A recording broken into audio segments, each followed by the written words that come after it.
normally occur. And that is also to help understand what optimal resilience design means. So as I mentioned, we're looking at different types of hardware. We're looking at new types of devices. The question we're asking ourselves, and hopefully provide value as well, is what does the appropriate placement of these technologies look like? What will help the system in terms of the broader reliability and resilience needs? What value can it provide to the various, both not only the asset owner, but other beneficiaries across the system once this is part of that integration, interoperable network? And next slide, please. So, and I think Tom presented a slide earlier about reliability versus resilience, and he talked about, I think, the scale and intensity of the events, and I would agree with that. As you know, the resilience goal as a whole, as we see it, and reinforced in some of the presidential policy directives and some of the National Academy's reports that have come out recently, is really looking at the reduction in magnitude of the disruption as well as improvement of speed of recovery. As those on this call, I'm sure know, it does not mean, even though the graph sort of shows this, or the illustration does, that it goes back to the same state. That's not always true. But the idea is you want to see improvement in the way that the system is responding as well. And then the illustration on the right was my attempt at sort of showing that difference between reliability and resilience. It's really the appreciation, similar to the concept that was put forward earlier, that really resilience is, I would say, more focused a little bit on the tails. And what's unique about these type of events is that there's very little empirical data on these. They often tend to be very event dependent, and they also have very broad multi-infrastructure impact. So trying to be able to look at historical cases or information is very difficult, not only because of the rarity of those types of events, but given the nature of some of these interconnections and interdependencies, it's really important to understand how these interactions either magnified or mitigated the events and what the effect or response that would be necessary. So as we think about NARM, and I'm going to turn it over to David Wells now for him to introduce himself, it's really trying to understand, okay, if we're looking at these events, that there isn't a lot of historical data, that are very event and scenario specific, and that really have the multi-infrastructure impact, how do we put in place the technologies and capabilities that would help those that wrestle with the decisions around investment or operation to have the best information that they can as well. So David, I'll turn it over to you, and thank you all for your attention. Next slide, please. And hello, everybody. As Gil had mentioned, I'm in Department of Energy, Office of Electricity, as he is, and I'm now the program lead with Gil on the North American Energy Resilience Model, NARM, as we all call it. A lot of you have seen this slide, the first few slides. And this is when we first started the NARM, the vision, rapid, predict energy systems interdependencies, consequences, responses to extreme events at a national scale.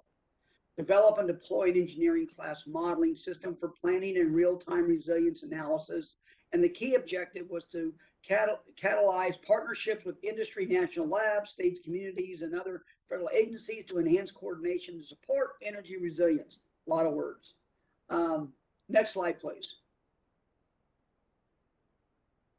So, as everybody knows, we submitted a report to Congress. It is a department effort. We draw on the expertise and capabilities of multiple offices and the labs, to include ANL, INL, basically 7 of our national labs, and then, working with EERE and FE, as well. Next slide. So what is the NARM?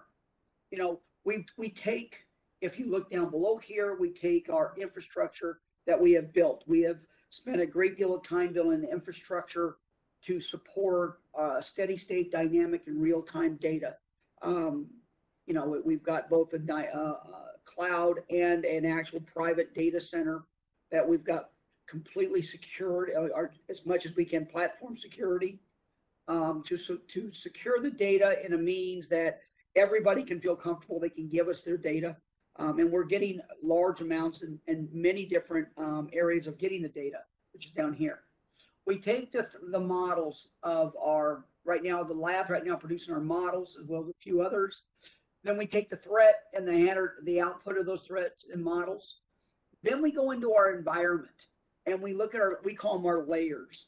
You know, we've got our bulk electric, we've got our natural gas, we've got our comms, our transportation, even our water for hydros and that. We bring all those layers in and those data layers in. And then by then looking at that with all of the real-time data, we're able to give the output, which is our predicted outages and impacts, resilient enhancements, matrix and economics, operational planning, and near real-time. And I hate near real-time. We provide situational awareness for the grid, is what we do. Next slide. So, you know, we have our toolbox of interactive and modular software. We use micro cases in here. This gives us the ability of building multiple assembling relationships with hazard and threat scenarios are being addressed by looking at all the long-term planning, the situational awareness, real-time system modules, and then anomaly detection and recovery. So we've got all three of these within our toolbox. And then you go down below here, and these are all the different things that we're actually running with the planning, the tomorrow, and then the future. We're looking at all of our toolbox of data that we're actually looking through. Next piece, please. Next slide. So how do we increase our capability? We do this by looking at our domains. As you can see, you've got electric, natural gas, comms, and transportation. The behavior of what's happening by using our near real-time data that we're receiving, as well as statistical data and historical data that we can validate some of our scenarios on.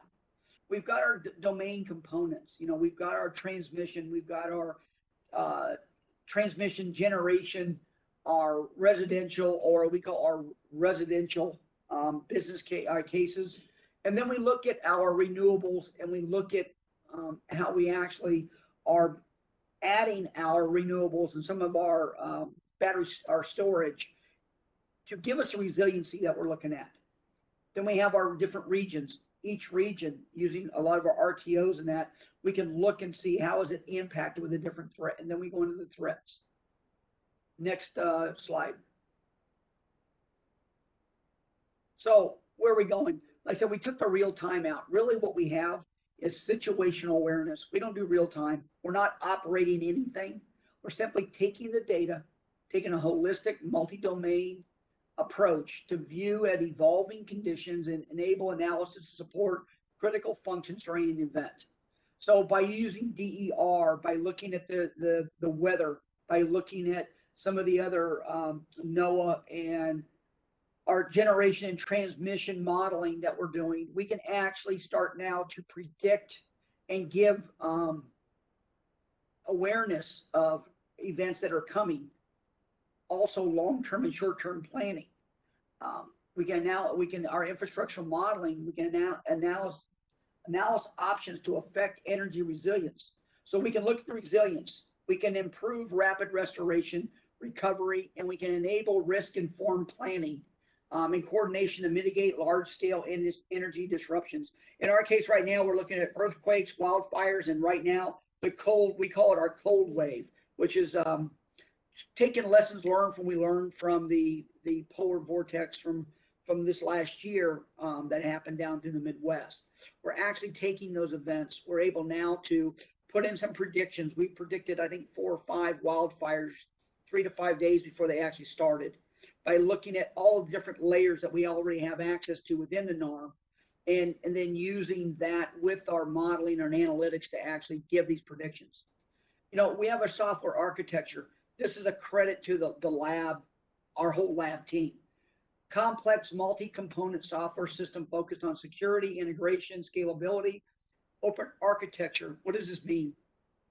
We're able to take data from historical and near real-time data, even though the data coming in, some of it's coming in every 60 seconds, some of it's coming in every 5 minutes, some of it's coming in every day. Some of it is historical that had never been used before. Some of it is from the modeling cases from the blackout of 2003. But our lab has been able to take and build an interface that allows us to take all these different data and actually integrate it into a multi-component database that we can actually use. Taking that and then taking our great group from the team for security and building a security platform that we can actually infuse this data with, that enables us to see, not only predict and look at if there's going to be issues with our security or cyber events on the actual data that we're actually collecting from all of our stakeholders. Next slide. Oh, so they didn't add the other two slides. So there was two other slides in here, sorry, that were not added in here that showed the NARM, what we're doing today. I'm going to talk to them. Sorry that they're not in here. Bear with me 1 second.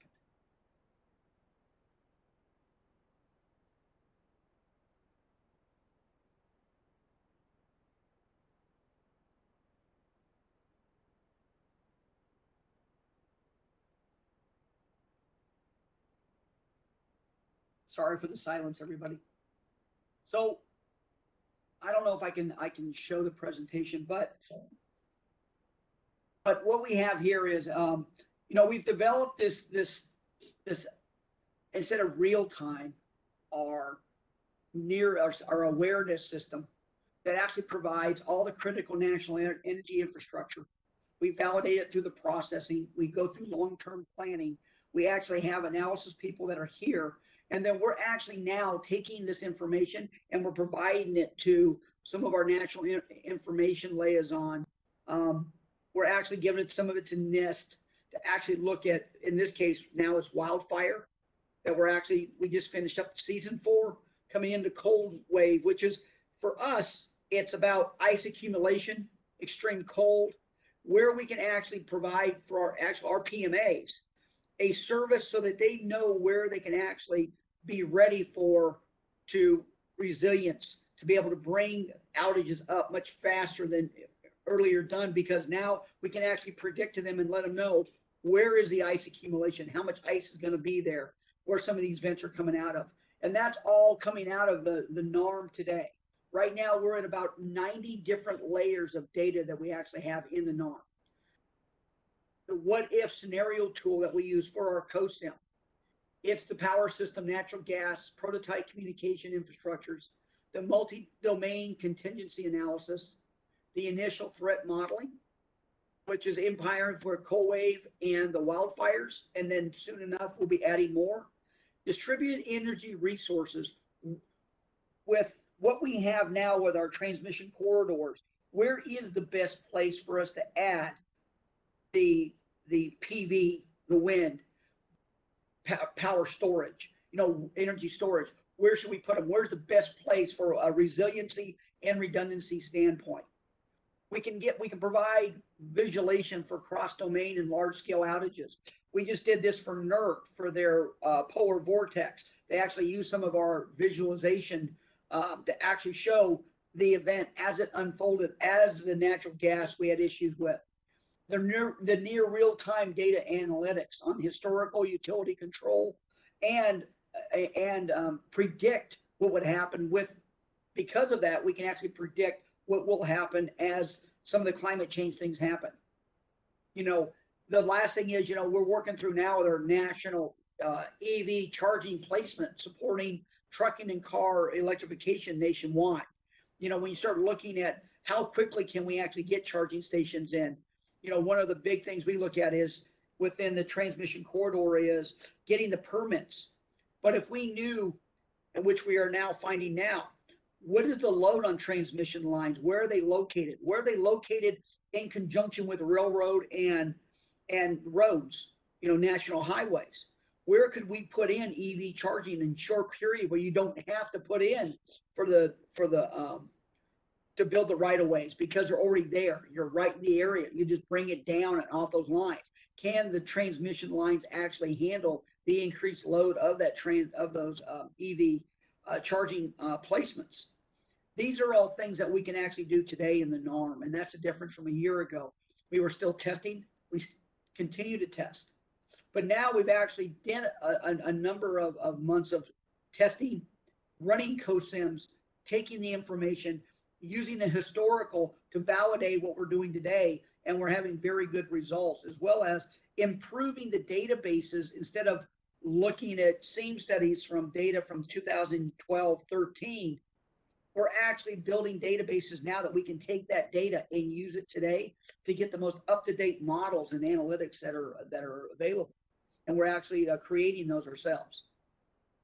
So I'm going to say thank you and hand it over to Gil and then ask any questions.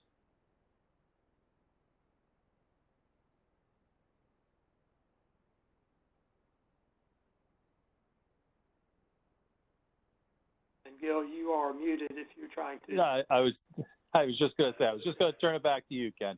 I just want to again express David, as he said, everyone's appreciation for listening, and turn it over to you. Okay, great. Well, thank you both for that very interesting presentation, very interesting activity, and very complicated. So what questions do folks have for Gil and or David about the NARM or any of the other activities in the Department of Energy?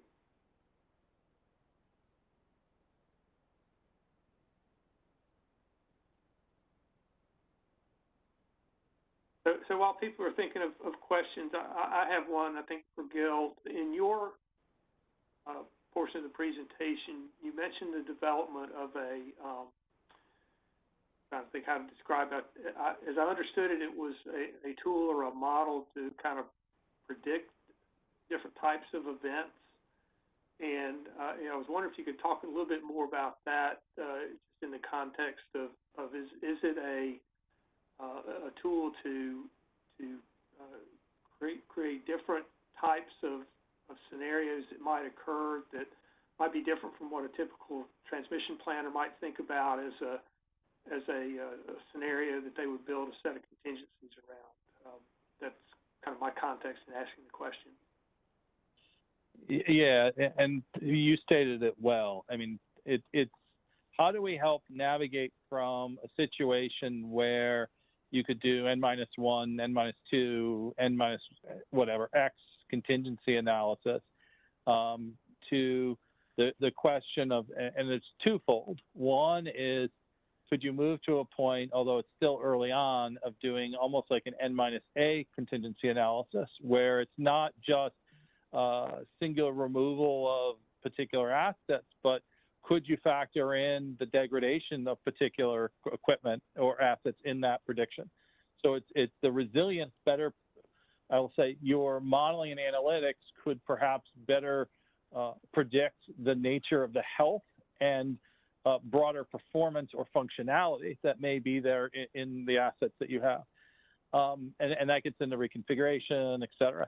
But the second piece is also an element, which is how do we better characterize, and I think it was the speaker right before this one, but when he mentioned the combination of potential events and how that affects the overall system.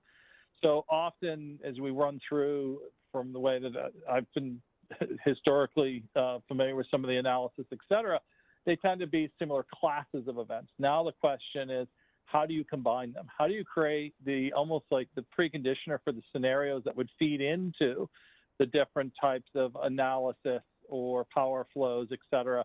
So it's not just wildfires, not just earthquakes, not just if you have a hurricane, it's a combination of wind, water, right? All of those factors. How do they combine together to affect the infrastructure and inform the type of impact that then planners or operators could consider as they wrestle with various options and be able to make the best choice given that. The element to this that also is playing out, and this is again some of the work that's been happening, although still early stage, has been, and this gets into resilience, you can never fully eliminate all the risk. You have to understand and perhaps manage the risk, which gets into some level of epsilon of what perhaps and people on this call are much wiser than I am and familiar with some of the issues, but the way I would describe it is, what is that tolerance level and what does that do as it cascades through the system in terms of the risk that may or may not be fully addressed? And that's something else that we're sort of really looking at as you start bringing in sort of this probabilistic approach. What is its effect as it goes through the broader, I will say, decision framework that it informs? So I hope that at least started to answer the question. But again, happy to follow up as people would like. Okay, yeah, that was great. I appreciate that. So we do have a question from Jacob Mizell. Jacob, you're unmuted, so go ahead and ask your question or make your comment. Hey, can everybody hear me? Can? Okay, Yeah. awesome. I just have a question for the last speaker, and I'm from Georgia Power. I've heard a lot of talk about kind of natural disasters affecting the grid and the infrastructure. Has there been any thought about doing some mapping and using some past actions of physical and cyber attacks and seeing how that can affect resiliency as well? That has been on the roadmap. Yes, the answer is that is on the roadmap, not this year, because right now we've been given mandates from the new administration, and we're really focusing in on natural threats with climate. To give you an example, we're just working on one right now where we're taking the emergency evacuation routes on the roads and looking at EV. So as we start adding more EV cars on the road, how are we, can the actual emergency routes and the grid support the EV traffic as it increases, on those emergency routes? Do we have adequate, EV for that?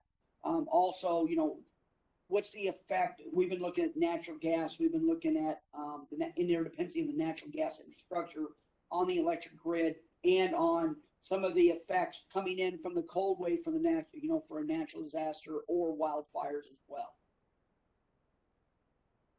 But we are adding the comms right now, layers in there. We are looking at physical comm outages right now. The next step will be to expand that to cyber. Awesome, thank you.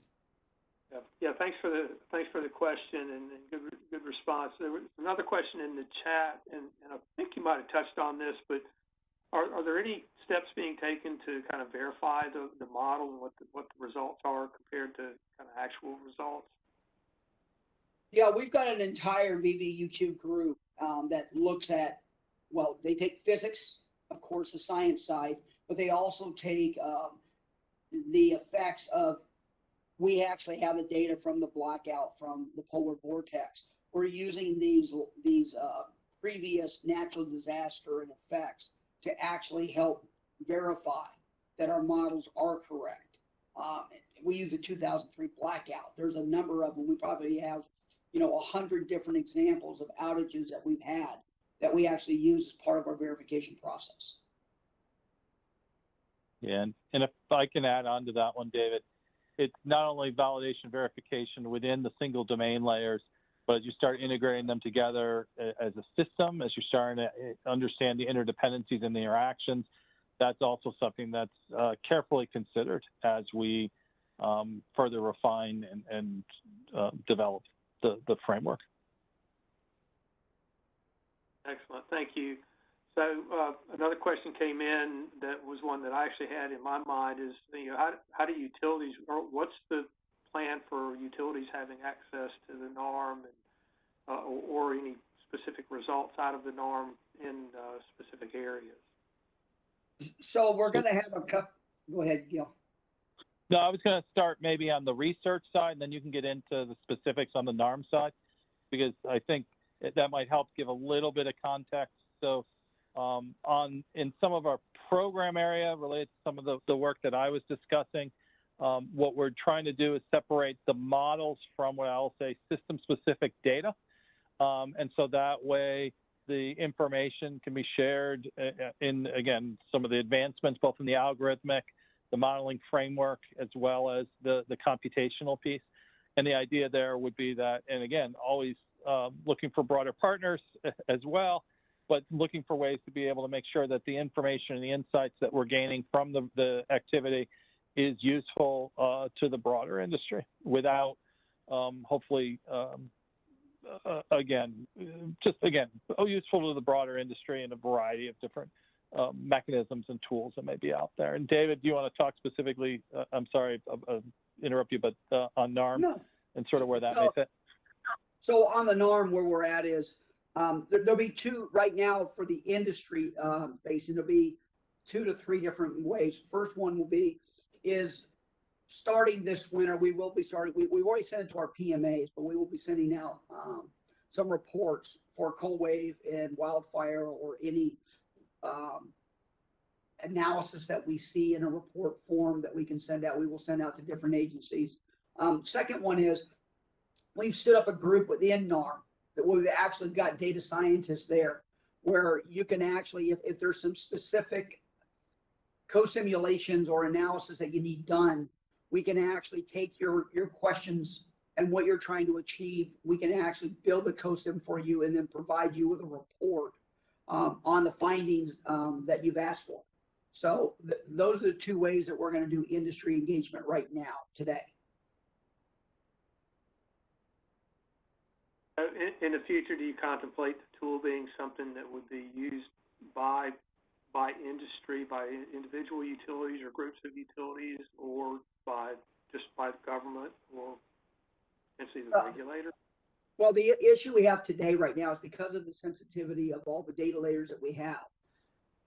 We've had to secure it, and we're under really heavy NDA and MOUs that we can't give that. In fact, we can't use the data ourselves independently, only through the NARM, through the actual analytics system.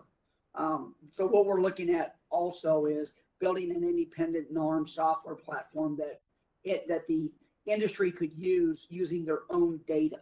So we could give them, a software-defined, system that they go in.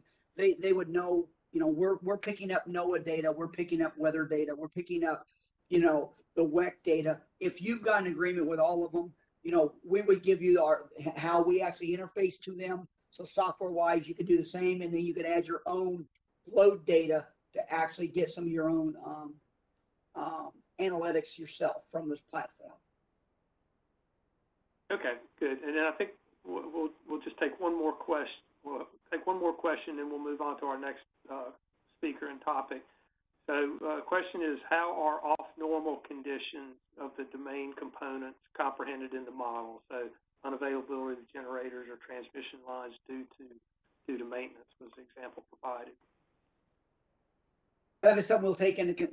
We want to take that in. We don't have that data today. We will be building that into the models, especially in the DER side.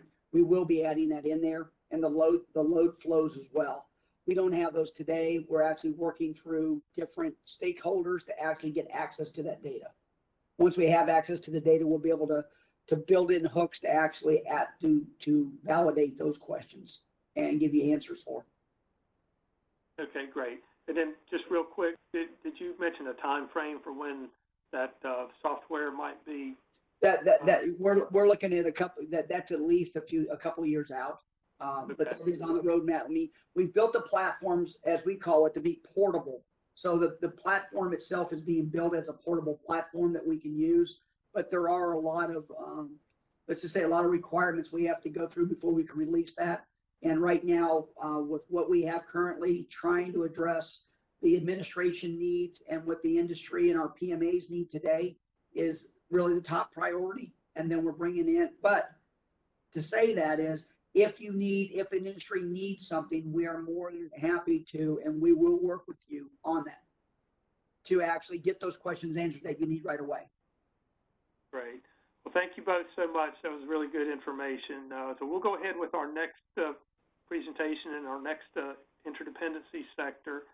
So we have Chuck Eagley from the Water Information Sharing and Analysis Center. Most of you all on this call are familiar with the electricity ISAC.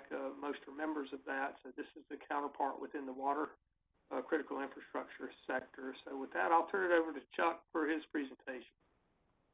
Great. Thanks very much, Ken. I appreciate that. I just wanted to right up front to say appreciate the opportunity that you've given me today, and I'm honored to have been selected to speak before this group. I think this is a really important topic, and I think it's important to have exchanges like this because of how our sectors are connected and the challenges that they're confronting oftentimes together. So I hope you take away some useful pieces of information from my remarks today. Next slide, please. So Ken already noted a little bit about Water ISAC, but before I delve into things more fully, just wanted to give you a little bit more of a background. So it sounds like you're already familiar with one of the ISACs, EISAC, the electricity ISAC. So that's certainly a partner of ours. We are also, of course, partnered with other ISACs and the National Council of ISACs, and kind of similar to water and wastewater utilities. If you know something about one utility, you really know about one utility, right? And I think that applies to a lot of the ISACs. We certainly have a lot of similarities, but we're all a little bit different too. So I just want to give you a little bit more about us. One, we are a nonprofit. We're not part of the government. And our members are water and wastewater utilities, mostly in the US, but we also do have some members in Australia and Canada. They're not required to join us. It's entirely voluntary, and they do pay annual membership fees to be part of the organization. Something else that makes us different is that we're focused on all hazards. So physical security, cybersecurity, natural disasters. Some of the ISACs are focused on just one or a couple of those, but we are one of the ones that focus on all hazards. And as you see there too, we were established in 2002, so we are coming up on our 20-year anniversary. So that's a pretty significant milestone for us. Next slide, please. The focus of my briefing today is on what the water and wastewater sector is doing in terms of resilience. And I'm a history guy. I like history, so my approach for that includes looking at some incidents from history. They're not very, from going back to history long ago, but some relatively recent incidents. And I think that these demonstrate the resilience activities and priorities in the sector and the progress that has been made, as well as gaps have been revealed and where work still needs to be done, whether by the sector as a whole or communities individually. Next, I'll talk about some of the most significant efforts that have been implemented or that are underway in the sector. And I'll just emphasize here that this does not include everything. It's not comprehensive. And then I'll finish with some recommendations for the electricity sector in particular, what you could do with your water and wastewater utility counterparts. Next slide, please. Talking about these first couple of recent incidents, and they are indeed recent. It's kind of hard to believe that both of these happened in this past year or this year. Winter Storm Uri, and this has already been referred to, it might be known by different names, I think, just generally probably the extreme cold weather event that happened in Texas and surrounding areas back in the February timeframe. Then also Hurricane Ida, which occurred, I think, late August and in early September, just not even quite 2 months ago at this point. As you're certainly, I think, very familiar, there were some pretty extensive power outages as a result of those storms. Went on for longer than expected in some areas. Certainly, I think you're also probably pretty familiar with that. For the water and wastewater sector, there are stories of some of those utilities being, told to expect outages of certain duration due to the rolling blackouts, such as hours or a day, only to find out later, of course, that they'd be much longer, and that restoring power to the area could cause the grid to fail. And then for Ida, of course, there were also some long-term outages. As you know, there was some extensive damage to parts of the transmission system, especially I think in parts of Louisiana. So that was something also to contend with there. But just wanted to note, and I think you're also very familiar, the water wastewater utilities are extremely dependent on a consistent power source in order to continue to operate. I also wanted to note too that power outages weren't the only cause of the outages and disruptions at water and wastewater utilities, especially looking at Uri. There were broken water mains, broken pipes, and things like that, and other issues to contend with that. But looking at the generators, going back to the issue to the power issue, utilities, these situations, they typically do rely on generators to help them maintain operations when offsite power is lost. And there's been a lot of attention, I would say, in recent years on water and wastewater utilities acquiring generators for power outages, including for what we call black sky events. And we define these as power outages that are covering a wide area and lasting for a month or longer. And so one question with the generators is, though, is are they available, and are they available in sufficient quantities? For most of the the large, medium-sized utilities, the answer is probably yes. But when you get down to the the smaller utilities, there's less certainty when it comes to that question. And you can see, looking at the composition of the sector, the makeup here, that there are a lot of very small and small utilities out there. And due to budget constraints, manpower constraints, and the ability to maintain these things, they don't always have the generators to get through events like this, especially the long duration ones that they might be encountering. And indeed, that's what we saw with these events, that as these went on, they were the ones that you had the bigger systems that they were coming back online, but the smaller ones were the ones that had the lingering issues. The other question is, are the generators designed for that situation? When it came to Uri, of course, it was extreme cold there too, and the generators in many cases weren't prepared for that. There's a certain kind of additive that can be put in the fuel to help keep them from freezing, keep them operating, but that wasn't something that was really seen before. That's something that was important to invest in. Of course, that's a lesson learned now. But also things about the batteries that were being used for the generators to help them get them started, or to help heat the generators before they started. Those were degraded, though, because of the cold weather. Just in generally too, just the insulation of the generators wasn't it wasn't sufficient, or even there at all, maybe. Again, given the environment and not having seen many events like this in the past. And also just the duration of the incident again. So a lot of utilities have prepared their generators, or had the expectation that maybe they'd be using these for a couple of days at most. Well, they ran fine for those couple of days, and then after that they started to break down. There were actually stories of generators literally falling apart during this as this event went on. And also just the inability of some of the utilities to maintain the generators, do repairs, maybe even refuel them as this went on.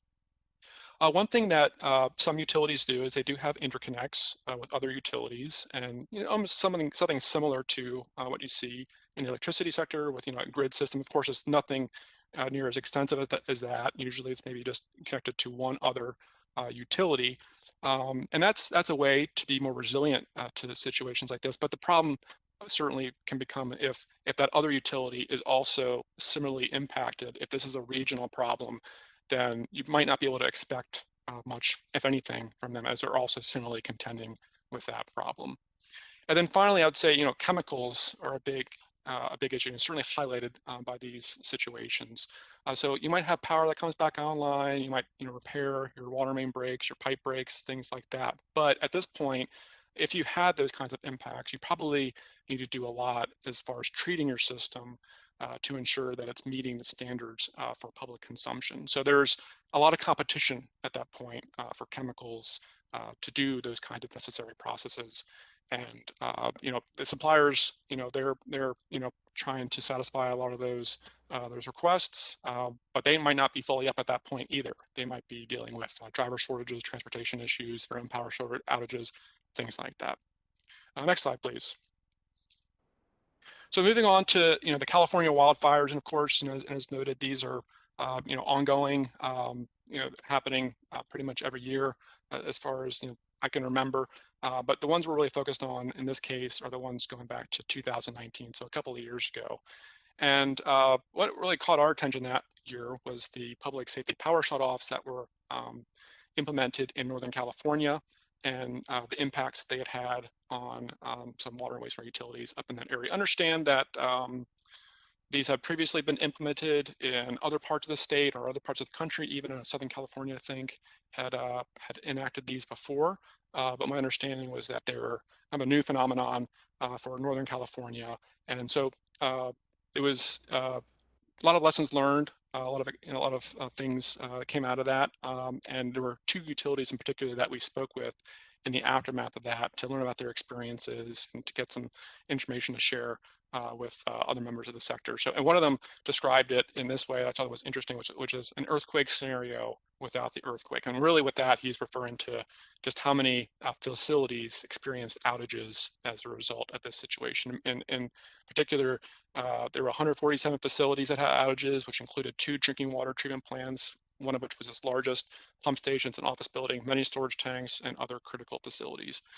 So for them to get through this event successfully, which they did, required a lot of planning, which they had taken part in, including with electric utilities and also things that they had done internal. I would say part of it was just a lot of education on their part, informing partners in that sector, but also just in other sectors and with the state and state officials about the criticality of the sector, just in general, but also during crises like this and the need to prioritize the restoration. So as the shutoffs were starting to be rolled back. One of the things that one of the utility provided to its electric utility was a priority restoration list saying these are the ones that need to be restored first as these are starting to be rolled back. And then for its part, the electric utility also in advance had provided an outage list saying these are the facilities that are probably going to be impacted when these things were actually implemented. So that, of course, helped them with their planning in advance of this event. And then going into the internal planning, what they had done, I mean, a lot of it, again, comes back to, the generators and the fuel. Both really made extensive use of their generators during this. One of them actually even rented more generators to have for this. And also just a lot being done with fuel, needing to keep those generators full and running throughout this, especially as some of these went on for some period of time. And one of them really credited all the resilience efforts beforehand, all the planning they had done, in particular things with fuel supply planning. They credited that with helping them get through this incident. And also communications, very, very important thing. Especially considering that, you might not have access to your normal communications systems given the outages. So they had to think about what other systems to use and also be prepared to communicate with the public, just like their electric utility counterparts had done, saying, be aware that these outages are likely while these shutoffs continue. Next slide, please.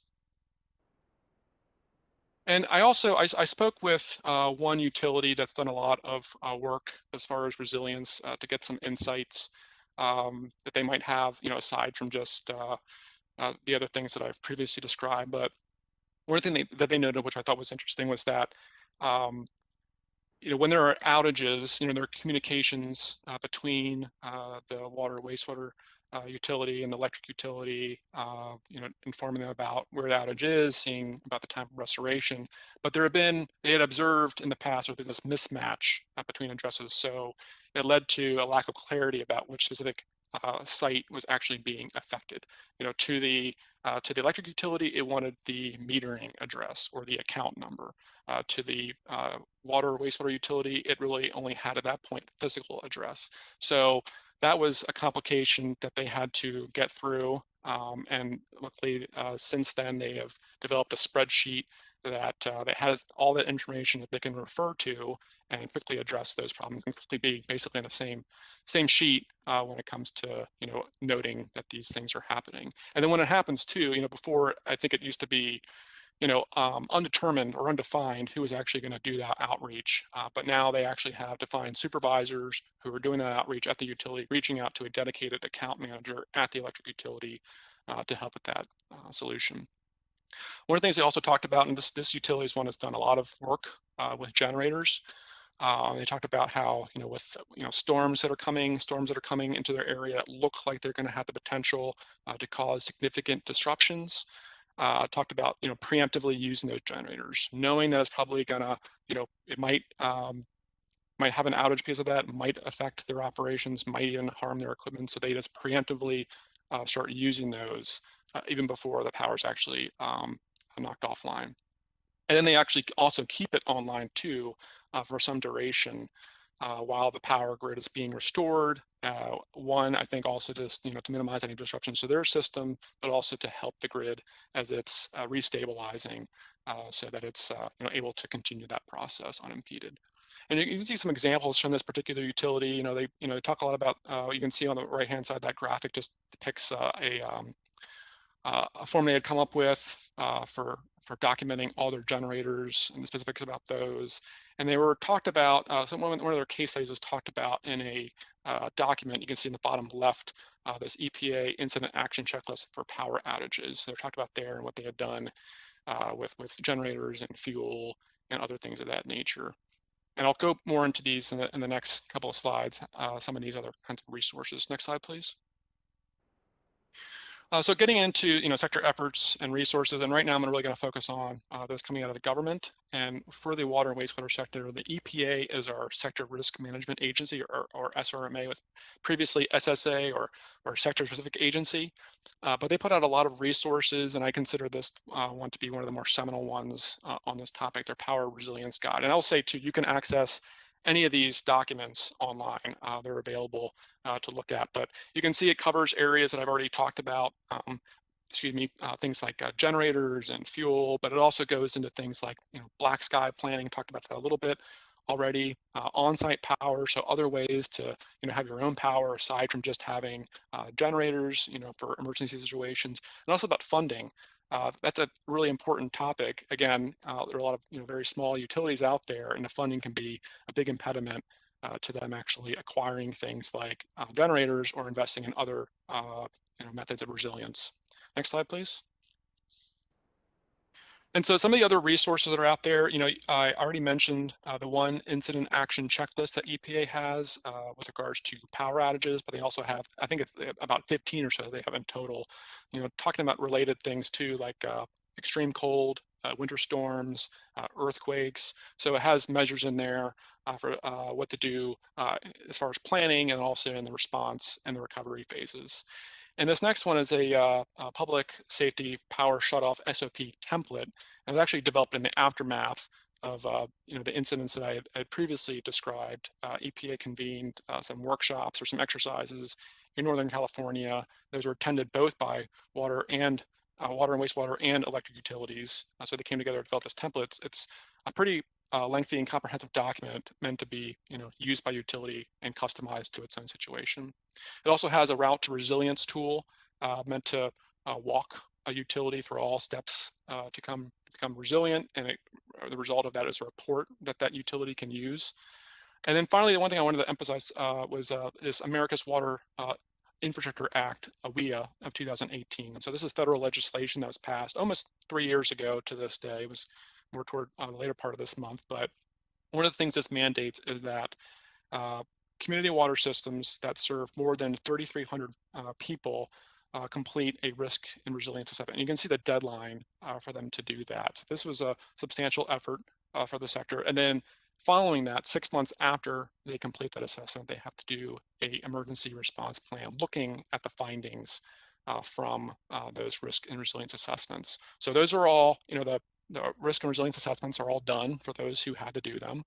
And now the last group, the smallest group in this, is now about ready to complete its emergency response plans. And I'll return to that in upcoming comments. Next slide, please.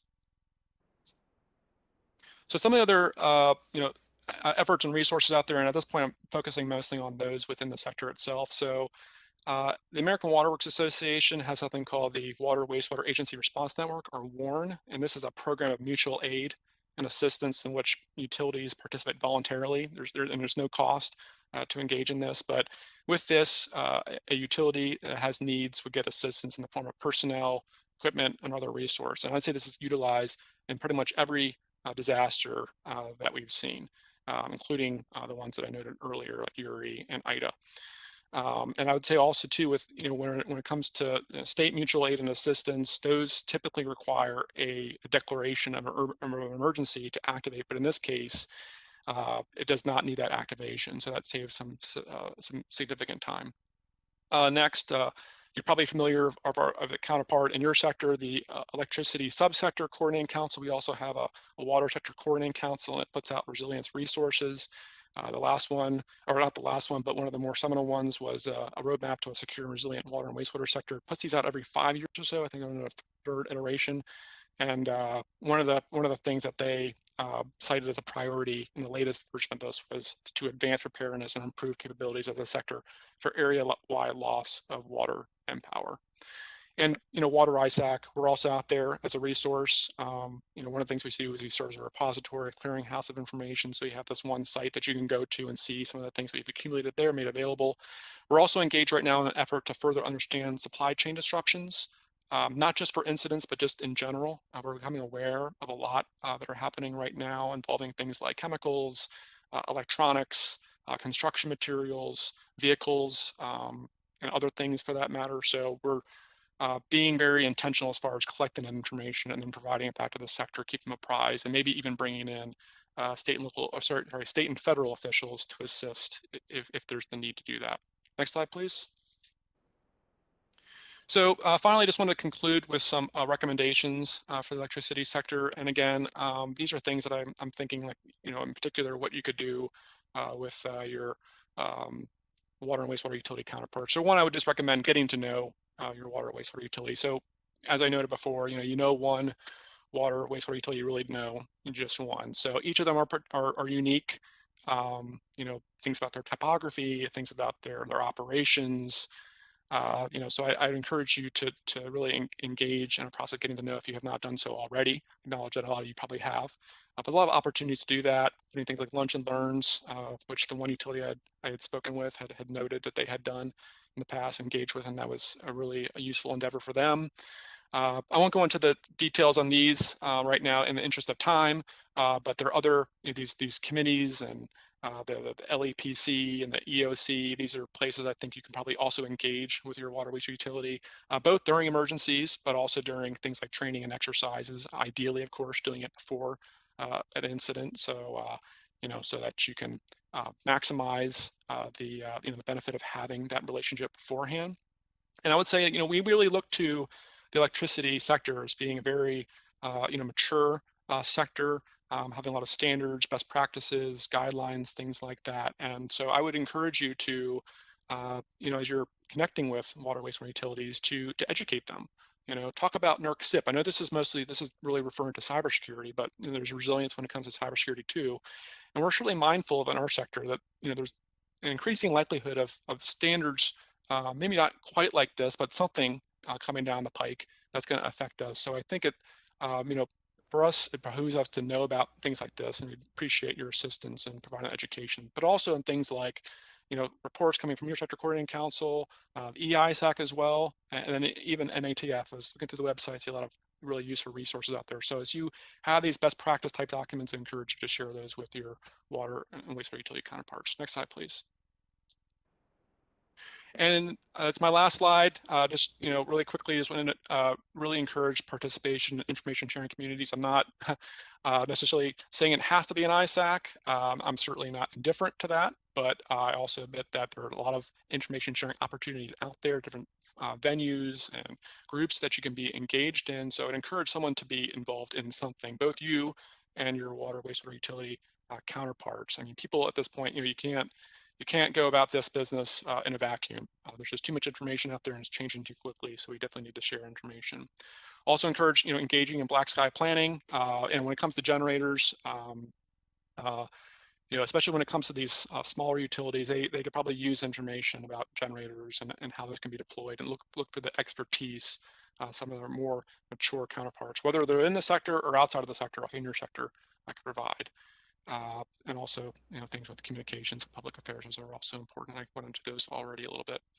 Also encourage you to take advantage of exercise opportunities. There are a lot of opportunities that do involve both sectors and multiple sectors. So that's a tremendous opportunity right there to work through these things in advance, both at the local level, the national level, state level, etc. Things like GridX or EarthX or Cyberstorm, a lot of opportunities there.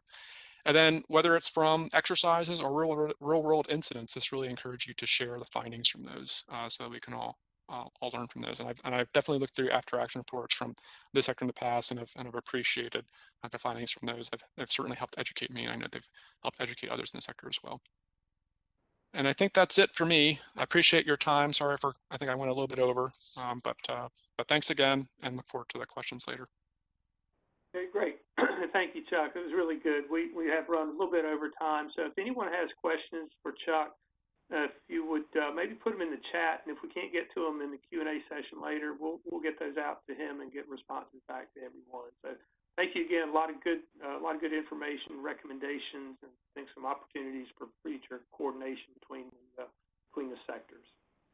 Thanks again. Thank you. So with that, we'll turn to our next sector, which is a communications sector, and we'll hear from Brett Kilborn from the Utilities Technology Council. Brett, go ahead.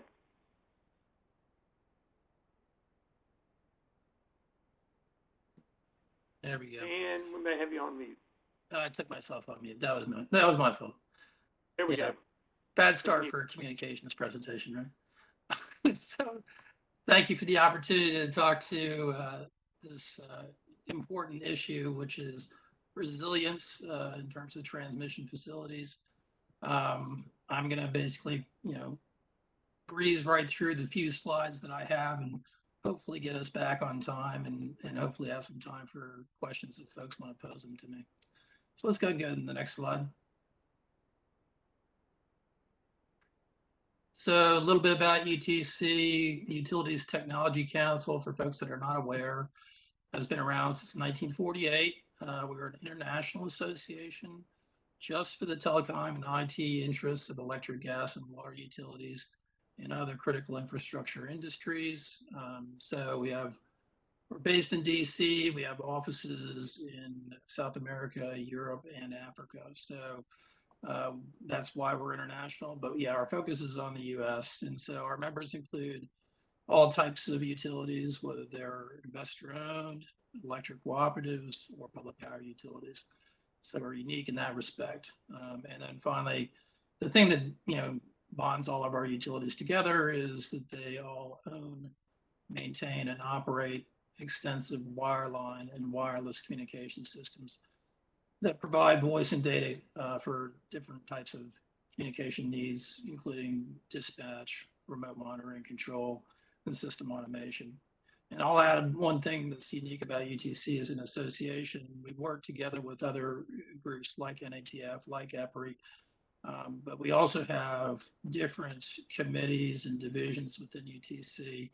So as much as we have conferences and events, and that we advocate at the FCC on behalf of our members, and sometimes we take cases through the appeals courts all the way to the Supreme Court and talk with Congress about legislation.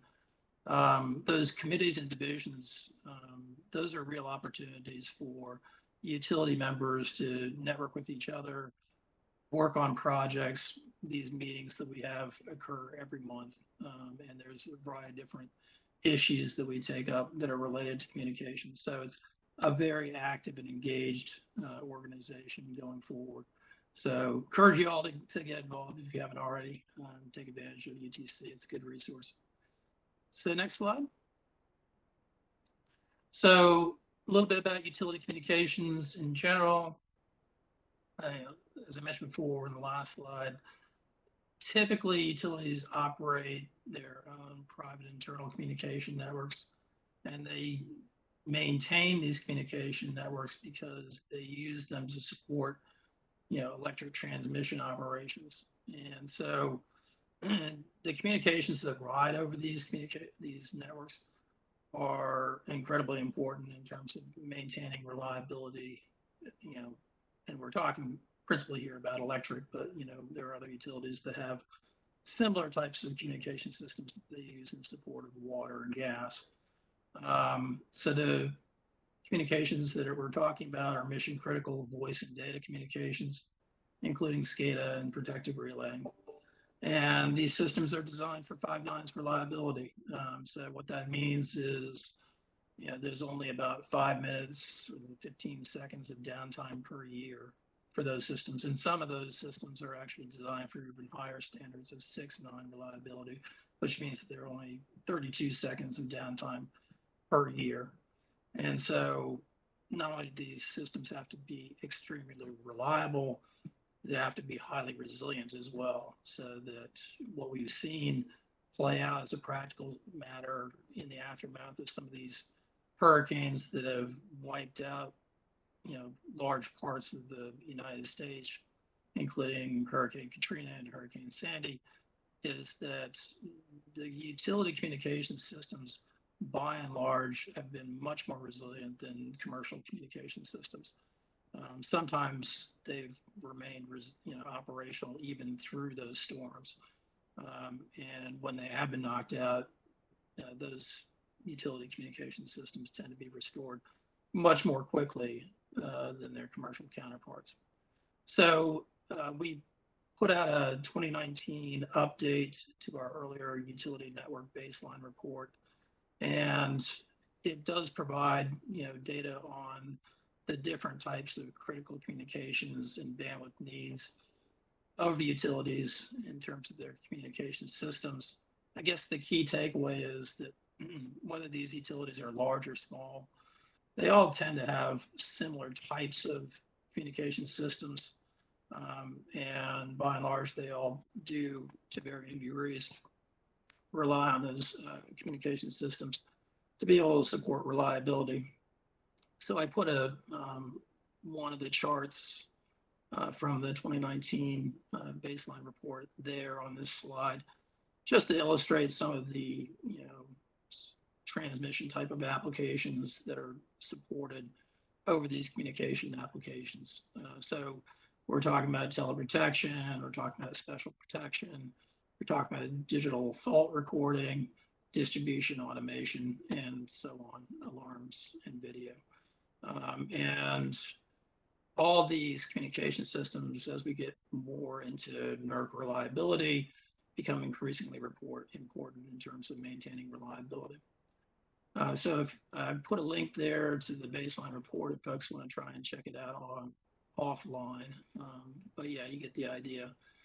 So UTC has plenty of information about utility communication networks if you want to try and find it, and some of this information is actually public, so you can access it whether you're a member or not. So let's go ahead to the next slide. So let me just real quick here outline the reliability and resilience issues when it comes to communication networks, utility communication networks. So as I said before, most utilities operate their own private internal communication systems, and that gives them control over reliability and resilience. The downside, or the challenge, if you will, for these private internal networks is capacity and also interference that can affect some of these private internal communication systems. And I don't want to steal any thunder because I know EPRI's going to be talking about this later. But yeah, the 6 gigahertz issue is one example of that RF issue, interference issue. The other issue in terms of capacity is that while there's infinite amounts of capacity on fiber and there's substantial amounts of capacity on these microwave backbone networks that utilities use for generation and transmission, as you get further down into the network, at the edge of the communications network, the utility communication, especially the wireless communication systems, tend to have lesser capacity. And especially with those wireless systems, it's hard to try and find additional spectrum to be able to increase capacity, especially with the kind of coverage that we would need to be able to support the kind of reliability that we need. And there's basically 2 different forms of spectrum. You've got licensed spectrum where you're protected against interference, and then there's unlicensed, which is much more plentiful, but the downside is it's not protected against interference. So while utilities have been able to meet some of their capacity requirements by virtue of finding unlicensed solutions, the downside to that is there tends to be a challenge when it comes to reliability in terms of the potential interference to those unlicensed operations. The other flip side of this equation is the question of whether utilities could outsource some of their communications to third parties. And while some utilities do that, they tend not to do it on mission critical communications. What we've seen in general has been that those third parties tend to support the communications that are non-mission critical, that are out at the edge. So the reason for that is that you do have a problem with some of these third party commercial services when it comes to coverage. They tend to deploy in areas where there's population. And if you're in a remote area, then in those areas, the coverage can be really spotty. And that's not good. And especially if you consider that a lot of the utility infrastructure is located in some of these remote areas, such as transmission facilities. And then in terms of the fundamental need for these communication systems being reliability, one of the inherent problems with commercial systems is that if you have an emergency, everybody grabs their phone and they start using it, and the commercial systems become congested. And so you can actually find that you're unable to access the network in those cases. The other thing, of course, that happens is that if the commercial system is knocked out by a hurricane or some other storm, it may take a while before that system is restored. The last piece here in terms of latency is that commercial systems tend to be designed for, relatively higher levels of latency. Voice grade paths don't require the same amounts of latency as, say, protective relaying, which is 20 milliseconds or less. So some of the utility applications probably can't be supported on some of these commercial systems, although the commercial systems are getting better in that regard as they go from 4G to 5G and now 6G.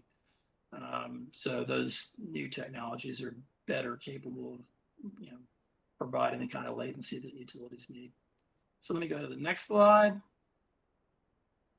So this is my wrap-up slide, and I'll be quick because I know we're trying to stay on time and we do want to provide folks time to provide some Q&A. Looking ahead, some of the projects that UTC is working on together with utilities is trying to find access to additional wireless spectrum. We're trying to find greenfield spectrum, but as I said before, that's in rare supply when it comes to the kind of frequency range that we're looking for, which is below 1 gigahertz. And so what we're trying to do is explore new technologies like dynamic spectrum selection, spectrum sharing, technologies that would allow for utilities to basically make more efficient use of existing spectrum. And one of the things we're exploring in that regard is trying to share spectrum with some of the federal folks that have available spectrum that we could share without causing interference, and may actually create synergies, if you will, by virtue of utilities being able to share their facilities with federal government operations. So we're exploring that, which is a pretty exciting project. And if folks are interested in getting involved in that, let me know. The other issue looking ahead is this question around interference to existing spectrum. So we're kind of in a spectrum squeeze. At the same time that we're trying to get additional spectrum, we find that the spectrum that we're using currently is subject to increasing interference. And that's coming from a variety of different sources. And the classic example of what we're going to talk about later is the 6 gigahertz band, where the FCC took the spectrum that utilities were using for licensed microwave and opened it up for unlicensed operations. So while those unlicensed operations are just making their way out into the marketplace, we're concerned that as those devices proliferate, that can cause interference to those microwave systems, which of course would then result in potential issues in terms of reliability. So that's just one example of what we're talking about in terms of interference. There are other examples in terms of utility spectrum.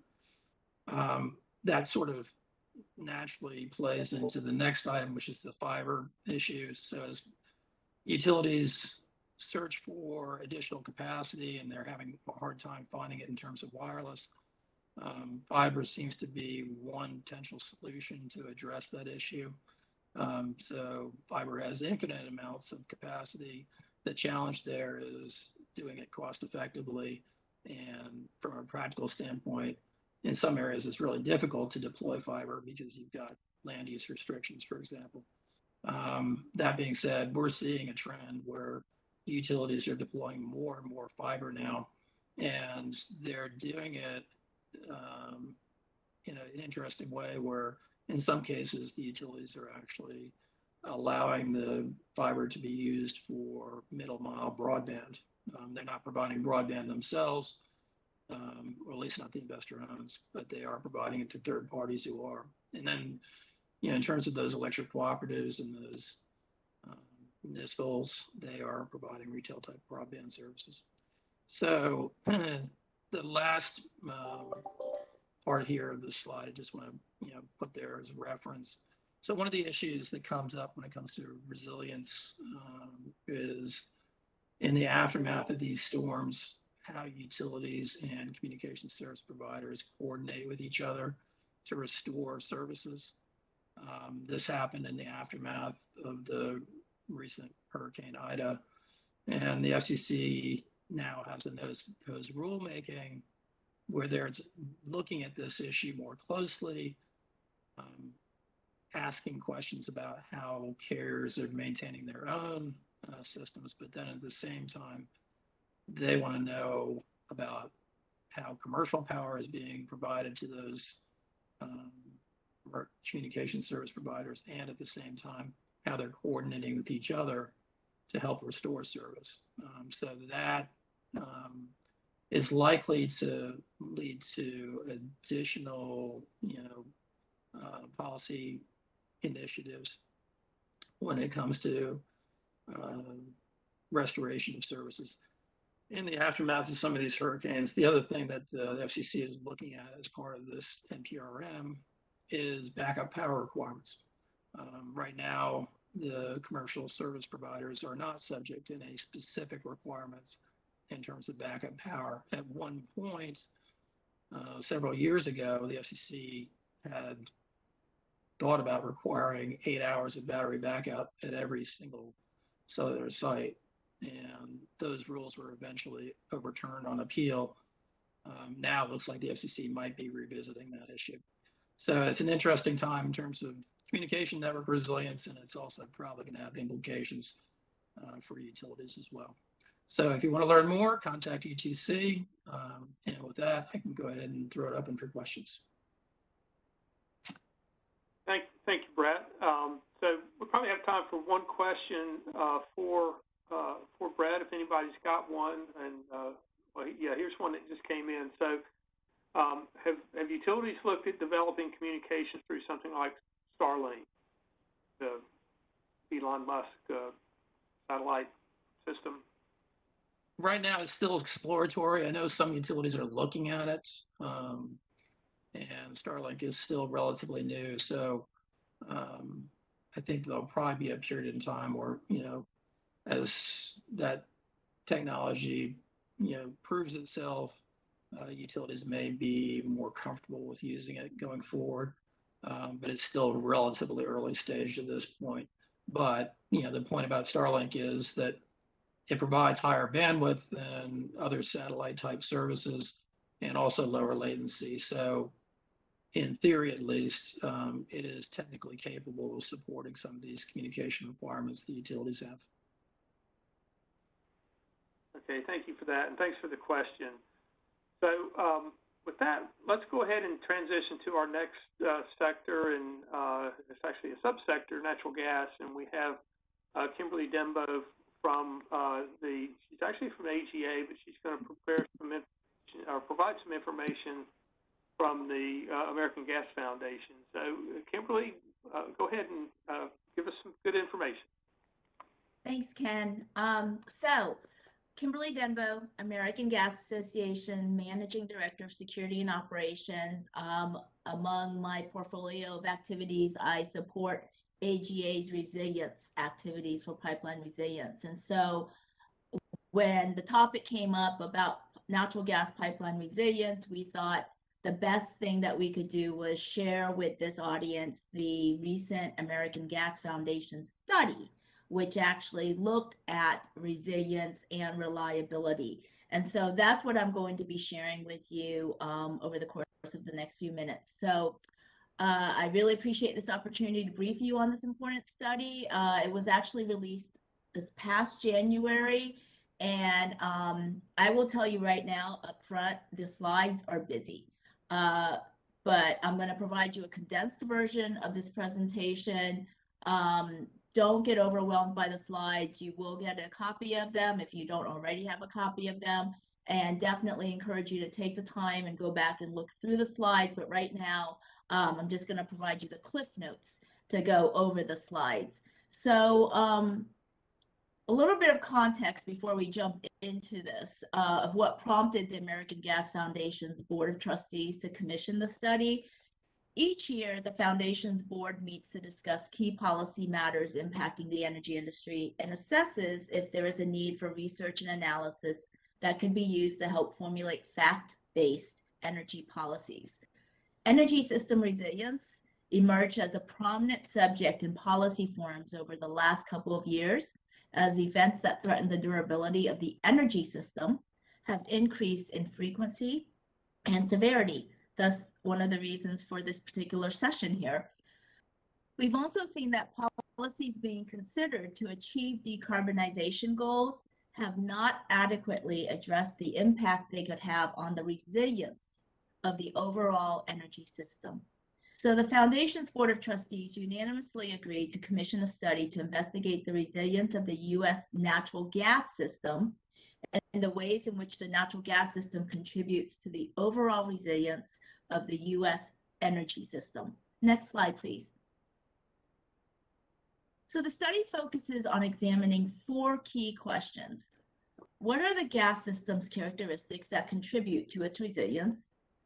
How do the gas system's resilience characteristics contribute to the overall resilience of the U.S. energy system? How can the U.S. gas system more effectively be leveraged to strengthen the U.S. energy system? And what policy and regulatory changes may help ensure the gas infrastructure continues to enable energy system resilience? These questions were explored through a qualitative assessment, including discussions and interviews with many energy industry subject matter experts. Case studies and examples, we all love case studies and examples of resilience, were identified also as part of these discussions. Next slide, please. So let's start with the basics. Electricity is electrons and natural gas is molecules. To understand the gas system's contribution to resilience, it's important to differentiate between the pipeline infrastructure and the natural gas molecules that flow through it. The gas pipeline system is depicted as a series of physical assets that transport energy molecules from the source of production to the end users, including residential, commercial, and industrial customers. Today, the pipeline infrastructure is used to transport mostly geologic natural gas, but it can be leveraged and is being leveraged to transport low carbon gases such as renewable natural gas, RNG, and potentially hydrogen blends as utilities move to decarbonize the energy system. The study's examination found 3 fundamental characteristics of the gas system that allow it to meet the volatile demand profiles and enable energy resilience. We have these 3 listed on the slide here.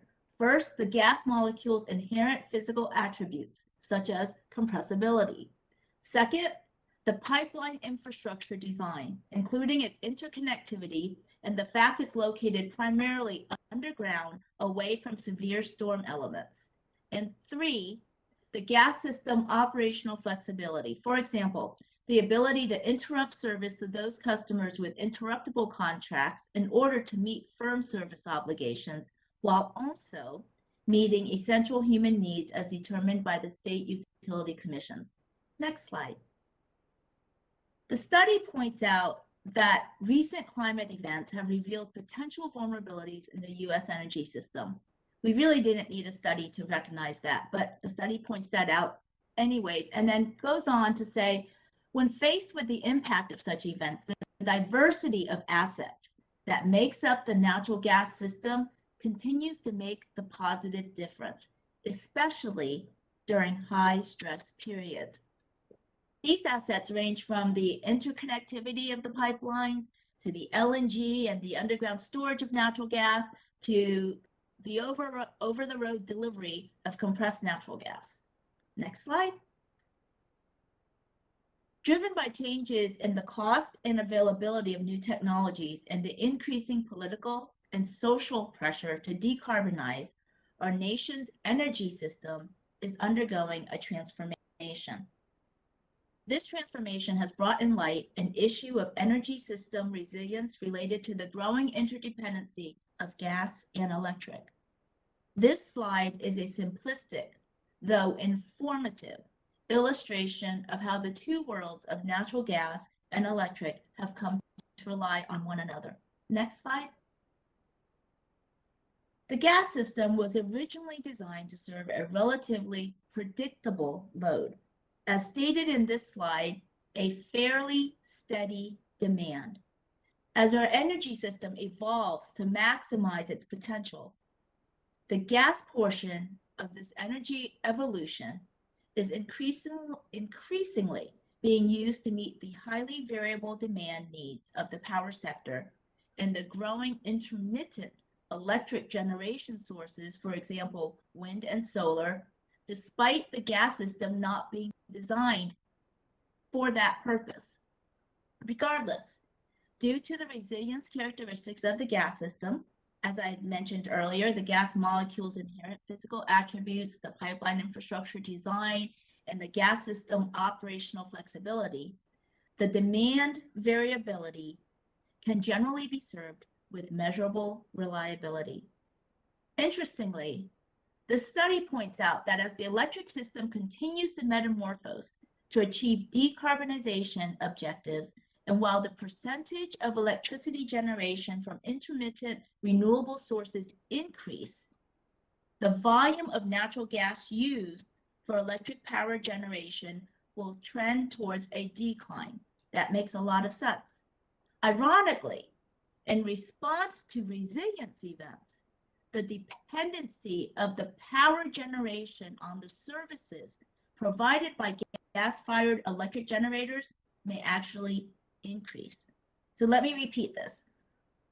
As the electric system migrates to intermittent renewable sources for energy and becomes less dependent on natural gas for power generation for daily demand, the dependency of power generation on the services provided by gas-fired electric generators may actually increase in order to provide electric system resilience when the intermittent renewable sources are offline.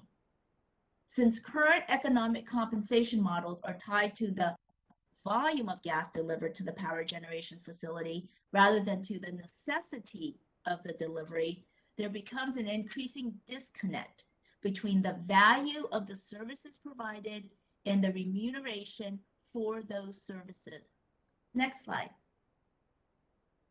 One of the most compelling case studies provided in the report is the one on how Southern California Gas was called upon to circumvent severe challenges in the Southern California electric grid faced in August of 2020.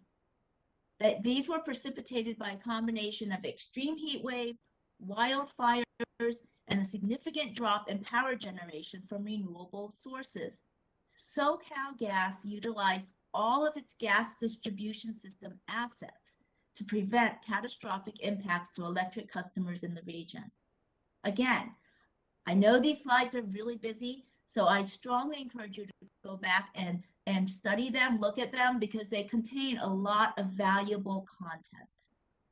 Next slide, please.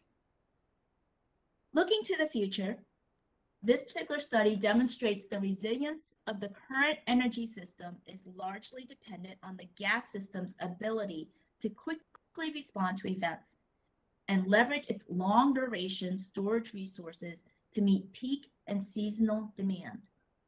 Ensuring future energy system resilience will require a careful assessment and recognition of the contributions provided by the natural gas system.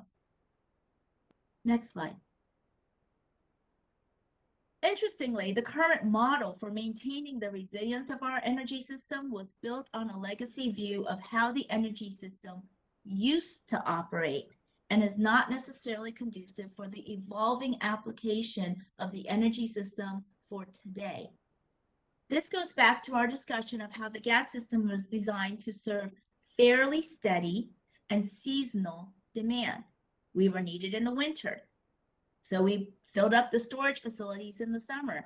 But now, with it being year-round, being used year-round, there's a different type of demand, and it's no longer that steady state that we were in the past and what we were designed for. So what we're seeing here is a need for a paradigm shift. The increasing frequency and intensity of climatic events combined with the transformation of an energy system that is increasingly powered by intermittent renewable sources establishes the need for a new approach for enabling resilience investments. Resilience cannot be overlooked nor jeopardized in the pursuit to achieve decarbonization goals. Utilities, system operators, regulators, and policymakers must recognize that resilience will most effectively be achieved through a diverse set of integrated assets. That is, for the foreseeable future, policies must focus on optimizing the characteristics of both gas and electric, not one at the expense of the other, not treating us as enemies. So let's look at the illustration on the right side of this slide. How can the current resilience investment framework correlate with how reliability is measured, valued, and monetized? Focusing on the solid blue rectangle, you can see that gas utilities have regulatory support for reliability investments. Again, regulatory support for reliability investments. Now look at the dashed blue rectangle. We don't have that regulatory framework for resilience investments, nor the appropriate recovery mechanism. Rather than reinvent the wheel, we can leverage the model used for reliability investments to eliminate those red X's seen in the resilience investment model. Next slide. Clearly, achieving this is easier said than done. It will require a realignment of the valuation and cost recovery mechanisms that currently define the development of the U.S. energy system. That is to say, energy system resilience must be defined as a measurable and observable set of metrics, similar to how reliability is considered. Resilience solutions must be developed considering all possible energy options and across utility jurisdictions requiring electric, gas, and dual fuel utilities to work together to determine optimal solutions. And methodologies need to be built to value resilience such that it can be integrated into a standard cost-benefit analysis. Last slide. Resilience of the current energy system is largely dependent on the gas system's ability to quickly respond to events and leverage its long-duration storage resources to meet peak and seasonal demands. Future energy system resilience will require a careful assessment and recognition of the contributions provided by the gas system to the growing interdependency of gas and electric. Ken? Questions? Great, thank you for that really good overview and really highlighting some of the common challenges that we have, but particularly the last couple of slides around incenting the right kind of investment in resilience. So what questions does the audience have for Kimberly? And raise your hand or send one to the host in the chat. And while people are thinking of that, I had one. You mentioned resilience metrics and measurable metrics. Or is the gas industry working on anything in particular around a framework for metrics? Because in my mind, it's kind of difficult to. It's not a cats and dogs, not an apples and apples comparison. There's all too many differences to really be comparable. So what are some of the things that you all are looking at in terms of metrics? So it's interesting because as one of my statements was that it's easier said than done. So metrics is something we're aiming towards, but right now, if we could just get everyone to agree on what the definition of resilience is, that I think would move us forward. Even across the energy sector, we don't all agree on what the definition is for resilience. And so I would say that would have to be our starting point and then move into the metrics part. But how quickly you recover to a level of acceptability, maybe not to the level where you started, but a level of acceptability, so that you can buy time to get yourself back to where you were before. That would be a wonderful metric. Also on the gas side, we are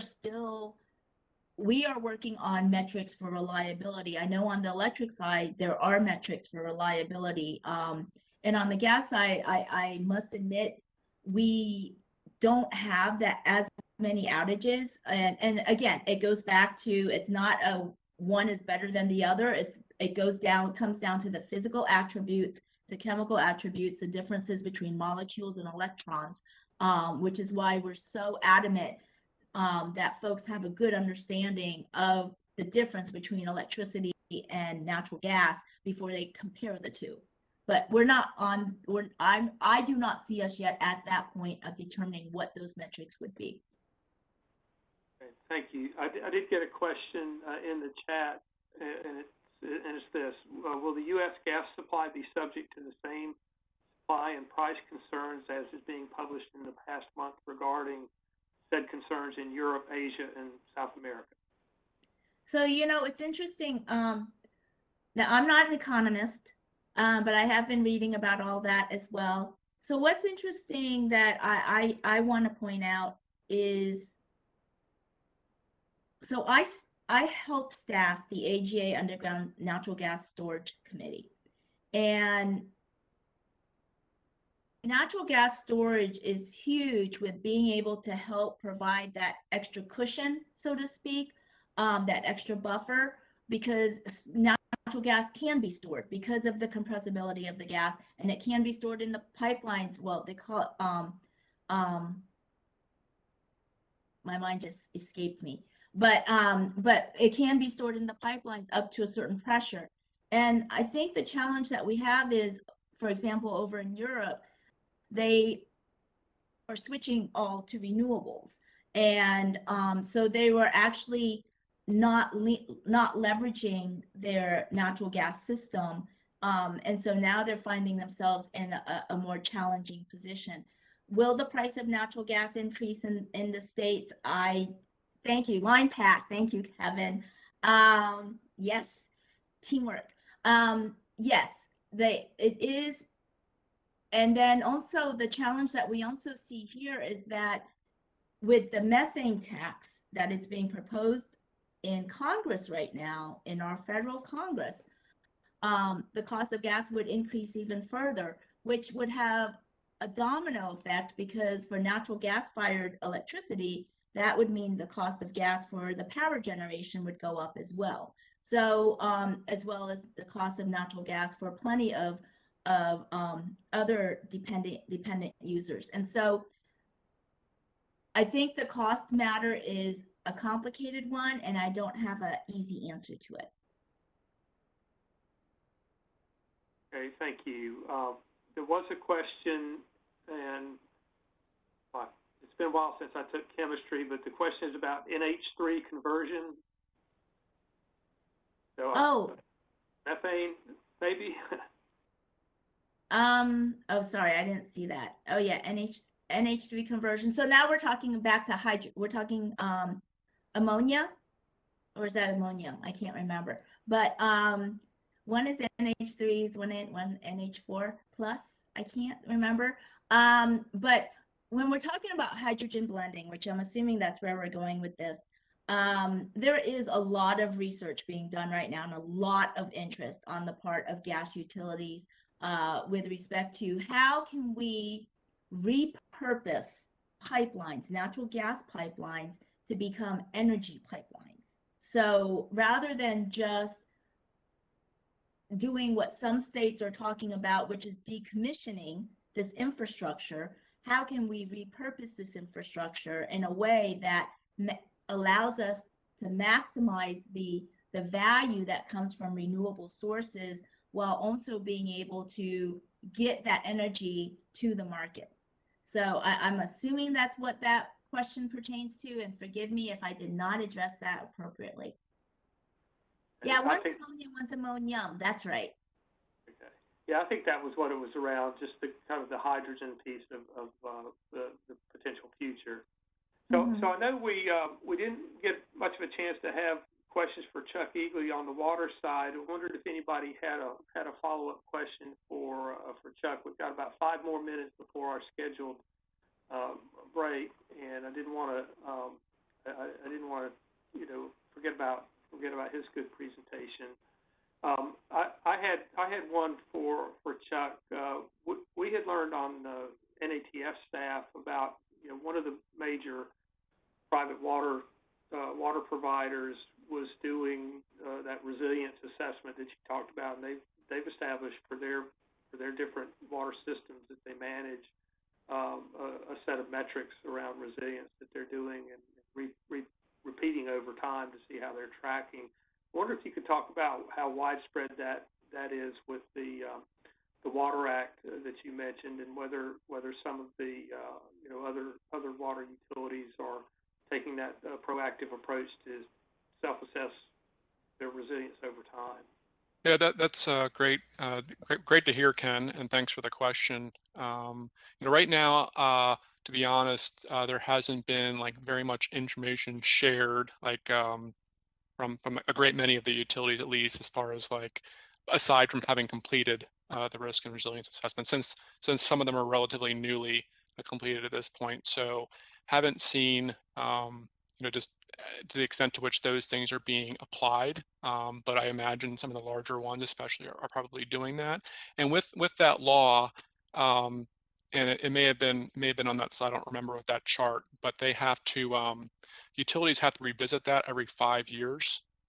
So I would imagine they have to look at that, see what changes, what's changed in the environment, how they've changed their approaches, whether their efforts have worked or something like that. So there should be some, ideally for them, there should be some tracking of their progress along the way, and then at that 5-year point, then they revisit it, and if needed, update it, and then also update the emergency response plan. So there is that part built into the law right now that should hopefully encourage, motivate a lot of those utilities to engage in a process like that. Does that answer your question? It does. Thank you. Appreciate that response. Any other questions for any of our external guests before we go to our break in our private session?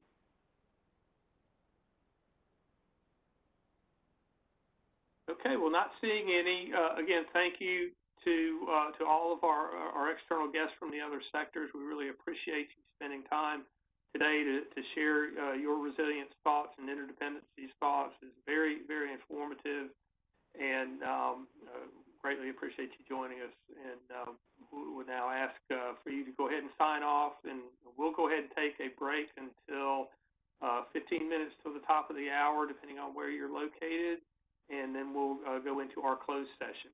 So thank you to all, and we'll be back in about 15 minutes, well, 17 minutes. Thank you.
Hi, everyone. This is the 2-minute warning. We'll get started in about 2 minutes. Thank you.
Okay, so welcome back, everyone. We'll go ahead and get started.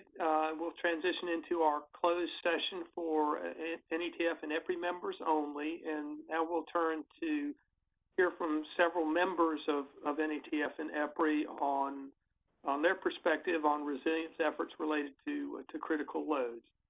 So as we start this segment, we are now entering into a confidential members-only venue. So in this case, we want to remind everyone to protect confidential and proprietary information obtained via this NATF EPRI members-only venue. Materials and information gained in these venues should be used only by employees of NATF and EPRI member companies who have a need to know the information, all for purposes consistent with the missions of both organizations. As we did during the opening session, we're going to remind everyone to obey antitrust laws and guidelines and adhere to your individual organization standards of conduct and protect intellectual property. Also, as we get started with this next session, I do want to acknowledge one more significant level of support that we've had from the NATF admin team and Teresa Aldred, who are behind the scenes handling hundreds of registration requests to get into the webinar, and it's a yeoman's duty to get all that done behind the scenes. Appreciate that effort greatly. So to kick off our next session, we're going to start with the RTO and ISO perspective, and we'll hear from Chris Pylong from PJM Interconnection. Chris, go ahead. Thanks, Ken. Good afternoon, everybody. Glad to be here today. The first session, the open session earlier today, some great topics there. So looking forward to the continued discussion here today. So as Ken mentioned, Chris Pylong, Director for Operations Planning at PJM Interconnection. So mainly focused in on the sort of 1 year to 1 day time horizon. Been with PJM for about 20 years and has been heavily involved with operations, reliability, and resilience during that entire period. So for the discussion today, what I thought it would do is sort of first start off with a step back and just describe a little bit about what an RTO ISO is, and in particular what PJM is, what we do, what we don't do. And then dive into 2 areas related to critical load and how we perceive that, how we interact with that, and how we help to support that and support the resilience of the system considering those critical loads. So if you want to move to slide number 2, please. So just from a high-level view, when you see the Eastern Interconnection there in sort of the lighter blue, you can see the PJM footprint there in the darker blue. For some perspective, we have over 1,000 members, and for PJM, a member, we're talking about transmission owners, generation owners and operators, as well as load serving entities, and then all of the market participants that may be participating in capacity markets, near-term markets, demand response programs, any of those markets that we have, ancillary service markets, those things, things of those nature. There's about 65 million people that we serve. You can see peak load there is just over 165,000 megawatts. That's our all-time peak, 185,000 megawatts of generation. And we're really located across 13 states plus Washington, D.C. I'm going to move to the next slide. So when we look a little bit more granular about PJM, so in our role, as an ISO RTO, we are registered under NERC as a reliability coordinator, a TOP, transmission operator, as well as balancing authority, planning coordinator, and a few others. But we are not an owner of the transmission. So shown here are 21 of our larger transmission owners. So they own the assets, they own the facilities, they have the crews that go out and maintain the line. We do have a few other smaller transmission owners, single facility owners that aren't shown on the map here. They're basically single facility merchant transmission owners, really coming out of some of the FERC Order 1000 opportunities there for upgrades as an example. But this really sort of shows, again, the breakdown of the different transmission owners that PJM is working and coordinating with on a daily basis to really help ensure the reliability of the system. As we're dispatching generation, performing our balancing authority function, we are making sure that every one of the transmission assets owned by any of these transmission owners is maintained within its limits, so we cannot push power, overload a line, and put load at risk. If you want to move to the next slide briefly, a good way of sort of describing here what the ISO RTO is pretty much usually called the air traffic controller for the transmission grid. So you think the PJM perspective, any ISO RTO, so the ones in the control tower. We are not the folks that actually have our hands on the controls of the airplane. We can't steer the plane. But just like in air traffic control, a plane is not allowed to deviate from its course. It needs to coordinate that with the air traffic controller. It's the exact same thing from an ISO RTO perspective. So while we don't have the ability to physically turn generator on or off, we direct that. Any generator coming on needs to go through PJM. Any generator coming off, any adjustment to its output, all flows through PJM. The same goes on the transmission system. No breaker can be opened, no line can be switched out, no transformer can be taken out of service or put into service without PJM first reviewing, approving, and giving the go-ahead, giving the okay, because as you saw in the prior slides, it's a very tightly interconnected system, a number of different transmission owners. We need to make sure that what one transmission owner may do does not impact their local reliability or the reliability of their neighbor. So that's sort of PJM's role when we talk about that transmission system. Do you want to jump to the next slide?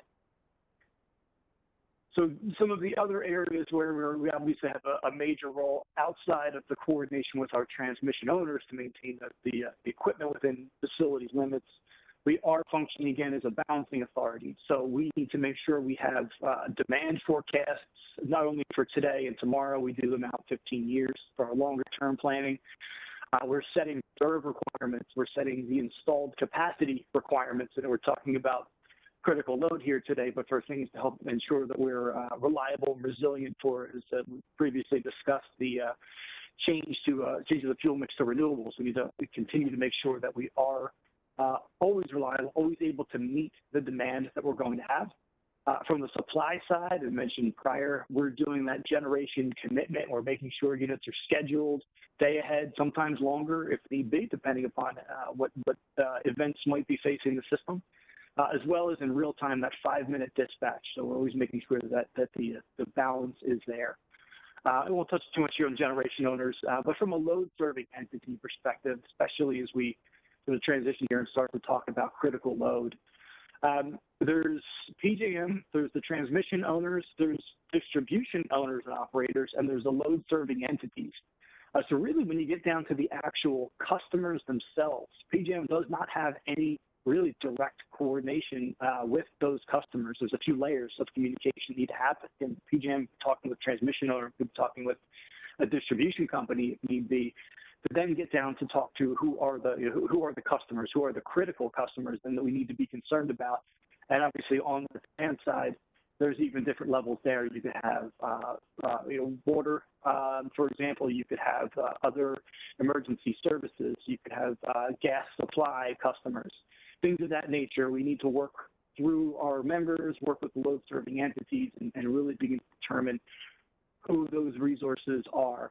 And the reason being, if we want to flip to the next slide here, we're obviously taking all action that we can from a reliability and a resilience perspective to make sure that the system stays reliable. The customers can always be served, that demand is always met. But as we all know with resilience, part of resilience is being able to recover if something, ultimately it does go wrong. We're trying to obviously prevent any type of an emergency from ever occurring, but you need to have plans for those emergencies, and you need to have plans to recover. So we want to move to the next slide. So we talk about some of our emergency plans. We have a number of them, but ultimately as we talk about and try to tie emergency plans with critical load, there's really two areas that come into play. The first would be demand response programs.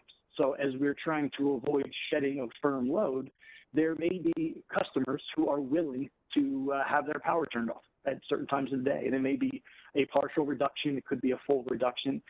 But we facilitate through our market those demand response programs. So we provide the financial incentives for people to do that. We have another entity called a curtailment service provider. That's a category, and it's one of the types of PJM members who will go out and, as a business model, look for customers to sign up for those programs. And that can be a very good thing, can be very helpful on days where the system becomes very tight. And we've seen examples of people using demand response programs as well as customer appeals in the events they're trying to really avoid a more dire emergency and have to do that firm load shed. But one of the things that we've identified with demand response programs, and it ties in with the FERC winter report from the events in ERCOT, is really ensuring that in those demand response programs, that critical infrastructure is not included. So I mentioned prior, there can be a few sort of jumps in communication between PJM and who those customers ultimately are. So we've actually recently undertaken some efforts from a resilience perspective to make it very clear that critical cross-sector infrastructure cannot participate in those demand response programs. We did not have that in place prior to just this winter. The good news is we did go back and look at what's in those programs and look for additional detail. We did not find that there were any critical infrastructure facilities within those programs, but from that resilience perspective, we didn't have that spelled out, and now we do. So that's a very, very good thing to make sure that if we're trying to avoid an emergency, you're not exacerbating or creating an emergency by shedding something that may be very critical to actually operating the grid, and the gas production facilities being the perfect example of that. We've done the same with load shed directives. So to mention, PJM doesn't have the physical control. We don't have our finger on the button, so to speak, to be able to actually shed firm customers. Our transmission owners do that. They have that capability, but they do not implement that unless PJM has directed them to. So we, again, needed to make sure that looking at the FERC winter report, that again, we've worked closely with the transmission owners to ensure that as their systems actually do the implementation of that load shed, that they have determined who they are dropping, which customers they're dropping, and what sort of category do they represent. Are they critical customers, which is different than a priority customer? So there can be different levels of sort of critical, priority, and then sort of regular customers. Critical, we deem to be those loads that are needed to really maintain the reliability of the power grid. Critical would fall under other entities such as hospitals, things like that. Obviously, or priority, I meant, fall under the hospitals and things of that nature. So not load that you would want to shed either, but we need to at least make sure we have those distinctions and understand what is the load that potentially could be shed by the transmission owner. Again, we don't find ourselves trying to avoid the emergency by shedding load, which ultimately potentially could impact the ability for generators to generate, which could lead to further load shed and sort of a downward spiral. So you can be very, very careful about which load is going to be shed when.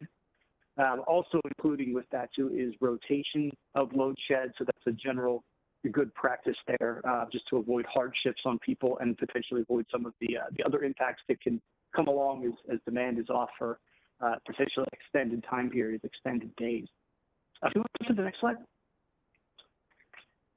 Another area to cover here relatively quickly, keep an eye on the time, is again, if all plans fail, ultimately the grid could come down. There could be threats that happen and materialize, and you need to recognize that from a resilience perspective, that your plans ultimately they will have a breaking point. You never want to get there, but you need to be prepared if you do.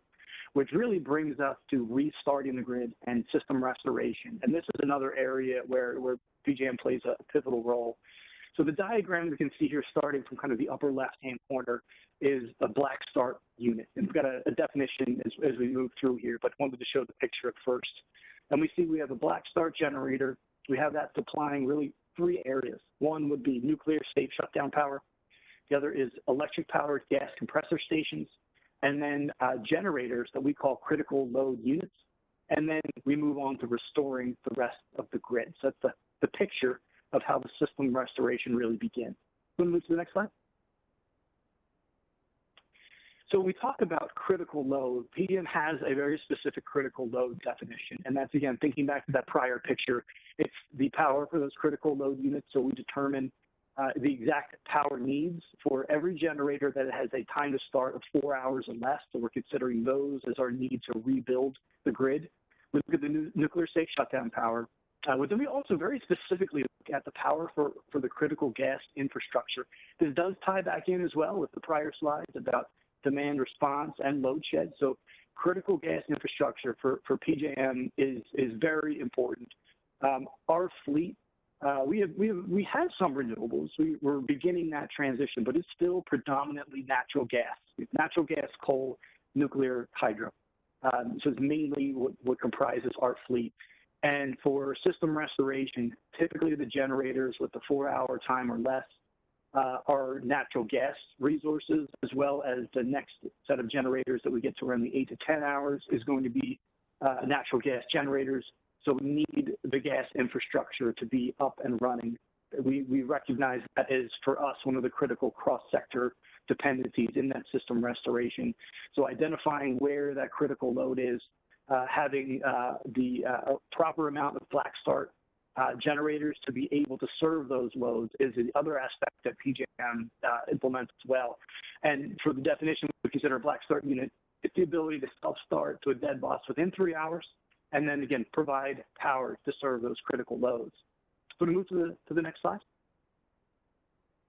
So where PJM comes in into this process is we're working with the transmission owners, with the gas system, gas pipeline owners, as well as the other load serving entities to ensure that we determine what is the total amount of that critical load. We then implement every 5 years an RFP process and procure that black start service. So we make sure that the generators have signed the contracts, they have fuel available, we have fuel requirements for them to maintain. If, depending upon their fuel type, if they have on-site fuel, they need to maintain certain amounts of fuel that's there. And we do the selection process as well. So as we go out with that RFP, making sure that we have the right amount of black start resources, we're looking at a couple of things there from that reliability and really also from a resilience perspective. So the baseline is technical feasibility. So it just needs to be able to reliably provide power and meet the requirements of the black start resource. But we also look at things like the unit location and some of the other characteristics, but the location in particular from that resilience perspective is an important piece for us, where we do not want to have all of our black start resources co-located within, say, the similar substation. So we're looking for geographic diversity.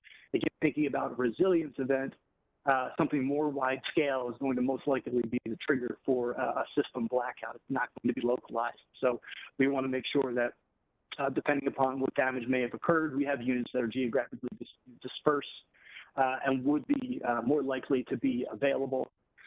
From a fuel assurance perspective, this is an area where we've been looking to make improvements. So currently, we do really prefer to have dual fuel with fuel on site. We recognize that's not always possible, so we're looking for then multiple pipelines with firm gas service if they're a natural gas resource that's looking to be black start. But this is another area where we've been trying to work through the industry to see if we can really get some additional guidance at the higher levels about what requirements it could be for black start resources to have and require on-site dual fuel. There can be challenges with that, either technically feasibility perspective, and of course then from also a cost perspective. Customers would ultimately need to pay at the end of the day for that type of a service to be provided. So it's one of the other areas that we continue to explore. So I think that was the last slide that I had, but again, just to provide that sort of ISO RTO perspective of where we're sitting, whether it's the directing of shedding of load and ensuring the critical load is not shed if we need to for reliability, or on the flip side, if we need to restore the system to make sure that we have the right plans in place to ensure that the critical load for restoration of the grid is identified and we have those black start resources to be able to bring them up and restore the grid as quickly as possible. So I'll stop there and see if there's any questions. Thanks, Chris. That was really good, really well summarized. We did get one question in on one of your earlier slides. You talked about critical load signing up in a demand response program. The question was, why would a critical load sign up as demand response? Yeah, it's a great question. Sometimes it could be as simple as the not necessarily understanding what they're signing up for. If we don't provide that check to identify them as critical load, we could wonder if they know and understand how critical they could be to the power grid. So hopefully they wouldn't do that, and we haven't seen that people had signed up for it. But again, it was more of a let's make absolutely sure that nobody is attempting to sign up for a demand response program and save a little bit of money on their electric bill and ultimately not be the right thing from a reliability perspective. So it's a bit more of a check. I agree. I would hope people would recognize their criticality at the overall scheme of things. But without having that written into our rules, it was an open question, a possibility where the wrong resource or the wrong load could get into one of those programs. Okay, and somewhat related, we did get one more question, and this will probably be the last one so we can move on, but does PJM allow batteries to participate in Black Start, and if so, how do you ensure that they're fully charged in case of outage occurs? Yeah, no, great question. So from our Black Start resources, we do not exclude any resource based purely on its type. So a battery, for example, would not be excluded. What we do is we have requirements that are set, having minimum run times that they would need to maintain. So a battery would need to provide that. They would need to provide assurance that they maintain a certain amount of charge at all times to be eligible to be a Black Start resource. If they were not doing that, for some reason, we would remove them from the Black Start as a Black Start resource. But before we got there, they would really need to be able to prove that they can meet all of the requirements that we have for a Black Start resource. If they could do that, then they absolutely could be a Black Start resource, just as any technology type could be. Again, they just need to be able to meet our requirements. Great. Well, thanks again for the good presentation. So we'll move on to the next perspective, and now we're going to go out to the west and hear from Tony Edison, primarily focused on the wildfire issues that have been experienced in California and other parts of the West and the Northwest. Tony? Thank you, Ken. Can you hear me? Yeah, it's a little bit of static. Maybe get a little bit closer to the mic. How about now? Is that better? I think so. Thanks. Very good. All right. Well, thank you, Ken. Good afternoon. I'm Tony Edison, Director of Grid Operations at Southern California Edison. Thank you for the opportunity to discuss Southern California Edison's experience as it pertains to wildfire and its impact on resiliency. The information I'm presenting today focuses on our public safety power shutoff protocols, and that's by design. It's a load shedding event when the conditions warrant it. And I wanted to provide additional detail in subsequent slides about PSPS. I also recognize this is largely a transmission forum, And my discussion today is heavily biased towards resiliency and distribution, but there's definitely overlap between the two. Next slide. Okay, so before I discuss PSPS in detail, I'd like to give you some perspective on what we've been doing in preparation for the 2021 wildfire season. The 2020 wildfire season was the largest recorded in California's history, as nearly 10,000 wildfires burned over 4.2 million acres. Six largest fires occurred in 2020, and 9 of the largest since 2017. We've seen over 70% more red flag days in 2020 than in 2019. It comes as no surprise to hear that our fire scientists and our meteorologists that we employ don't have good news for us about this year's fire season, which we're in the midst of right now. Along with drought conditions, we're facing near record dry fuels and an elevated fire risk. In addition to grid hardening mitigations, our wildfire mitigation plan also includes other key areas, including high risk fire inspection programs, fire vegetation management programs that reduce the need for PSPS and help prevent wildfires. As part of our readiness activities, we have accelerated inspections in most areas vulnerable to PSPS and to reduce the kind of repair issues that could cause us to use PSPS more frequently. Our inspection program now includes both ground-based as well as aerial programs to create a 360-degree view of our assets, and we're using both helicopters and drones for that aerial view. The inspections are highly effective. Since we started the increased program in 2019, we found 66% fewer conditions requiring remediation on the same structures year over year. And our vegetation management activities have also significantly contributed to reductions of both wildfire and PSPS risk. Next slide, please.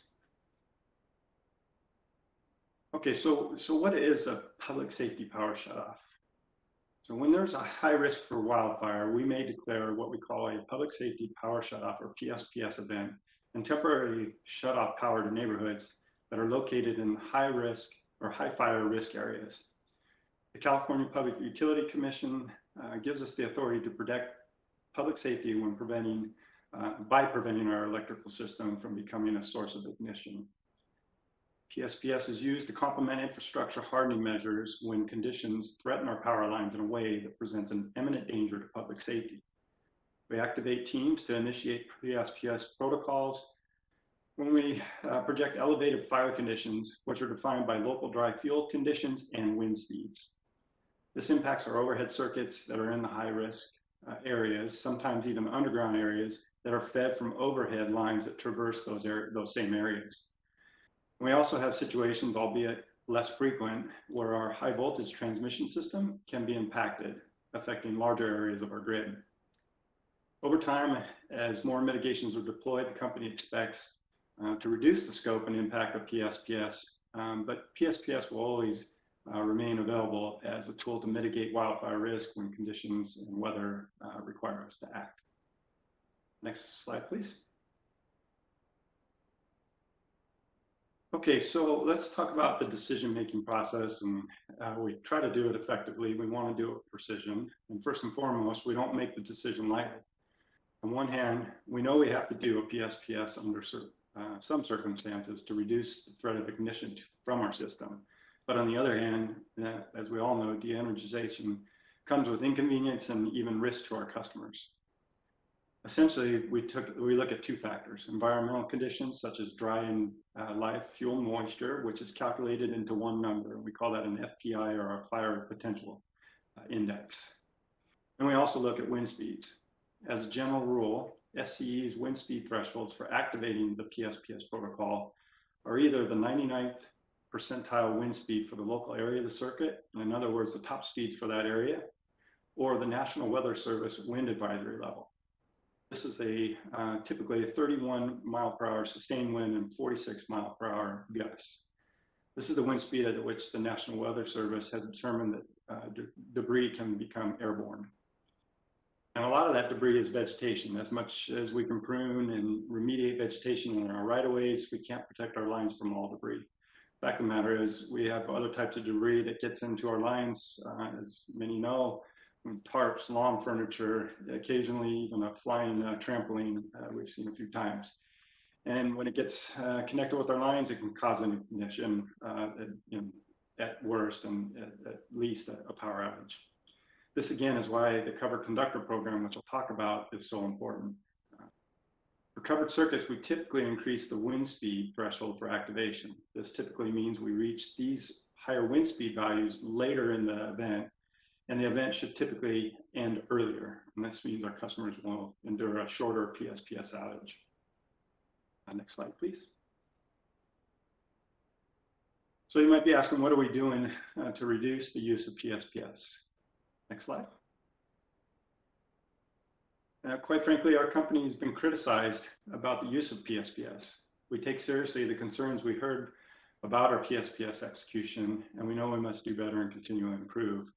To this end, we filed a PSPS action plan earlier this year with PUC, and it addresses 5 main areas, which you see on the slide here. The first area reduces the need for PSPS, which means hardening our grid, and with the goal of reducing the scope, frequency, and the duration of PSPS events, especially to help those areas where our customers have been routinely impacted. While this doesn't mean there won't be situations where we have to do PSPS in the future, we hope that the frequency and the duration should be significantly decreased. The second area of focus is to improve our execution of PSPS events when we're doing them. One of the ways we expect to do this is by providing better transparency into the decision-making and improving our notifications process. The third area of focus is reducing the impacts for customers of PSPS when they do occur. We've increased our efforts to reduce the impact, especially on vulnerable customers. We've increased enrollment in our medical baseline programs, expanded participation in other areas such as a critical care backup program, and all this information is available to our customers via our external website and other forms of communication that we've been doing outreach with. The fourth area of focus is to keep our partners and customers clearly and consistently informed. We know that transparency around decision-making and thresholds for activation and de-energization are important issues for the PUC, customers, our partners, critical infrastructure partners, and our employees. To increase transparency, we've laid out our decision-making process in a technical paper, and again, those are available on our external website. In working with community leaders, public safety partners, and critical infrastructure customers, we've designed a public safety portal that is exclusive to them, and they're able to get additional information.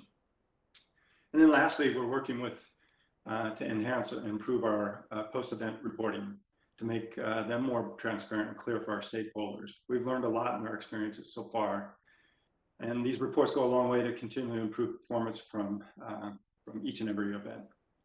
Next slide, please.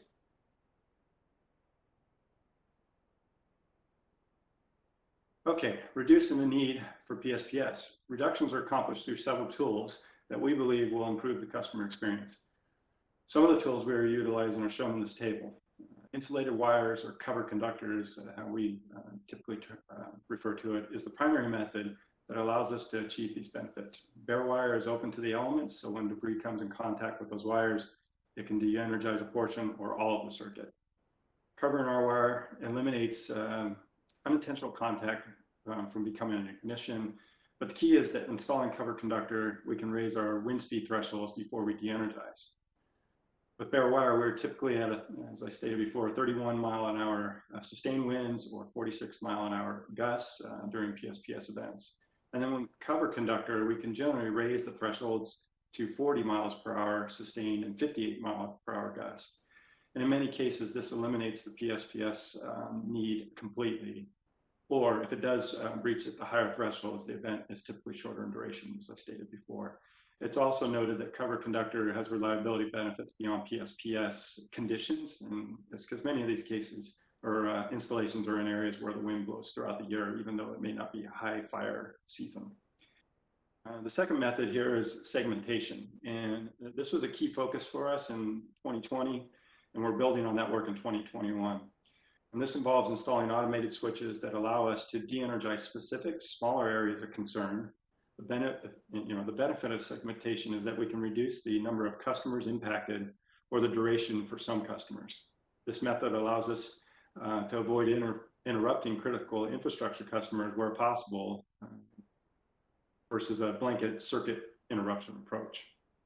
And next is the installation of new weather stations, which is another way we can reduce PSPS. And simply, this provides a situational awareness with constant wind, temperature, humidity, and other weather data. This gives us more precision about the weather at specific locations, and when coupled with automated switches, gives us the ability to focus PSPS on smaller areas. We have over 1,000 of them installed in our high-risk fire areas. Fourth method is using enhanced switching protocols. Many of our circuits have an electrical connection to adjacent circuits, especially on the distribution system. And if an adjacent circuit is not impacted by PSPS, there may be opportunities to switch some of those customers over to an adjacent circuit. And through the use of automated switches, we can decouple a portion of our customers that are not in the high wind area and from their main circuit, normal feed, if you will, and switch them over to nearby circuit. This also allows us an opportunity to avoid interrupting critical infrastructure customers where possible. The fifth item is updating our operational protocols for the use of PSPS. We typically refer to this as an exception. This is where we see recent changes in the environment, certain circuits or portions of circuits that can be removed from PSPS consideration.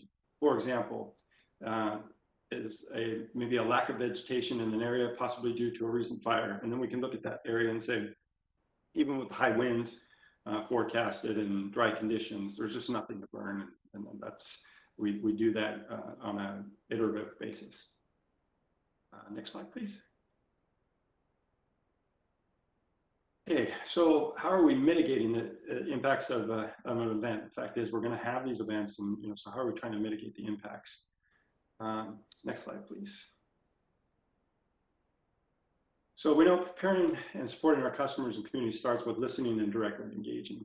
This year, we've held over 100 meetings with our local and tribal governments, public safety partners, emergency management, critical infrastructure providers, PSPS working groups, advisory boards, and other stakeholders and customers to share our PSPS mitigation plans, ask what we can do, and respond to what we've heard. Based on our surveys, over 70% of the attendees that are in community meetings felt better informed about what SCE was doing to reduce the risk of wildfires.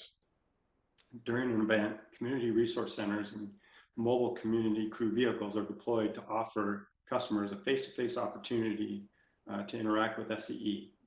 Also receive information about the status of the events, receive resiliency kits, and help with other customer service needs. And then lastly, in the areas that continually to be impacted, we've established what we call resiliency zone sites. This is where we have a temporary backup power generation in certain communities to keep essential services energized, such as a neighborhood gas station. And like I said, most of these are in areas where the winds and the dry conditions are just year in and year out very high. Next slide, please. Okay, so this is my last slide, and this is really just kind of a preview of what the public safety portal, partner portal is. And it's new for us and is a single destination to find PSPS information not available to the public on our external website. We divide it into three different categories. Pre-planning, meaning as we lead into the event, because typically we have notice based on weather conditions, weather forecasts that an event's coming. And then during the event, folks can see information about what's happening when the event's occurring, and then an archive of past PSPS events. The public safety portal is divided between CPUC-defined public safety partners and critical infrastructure customers, and each one of them has, or those two segments have different levels of access. And on the right hand of the slide is kind of a list of which classifications of customers we're talking about there, whether the public safety partners or the critical infrastructure customers.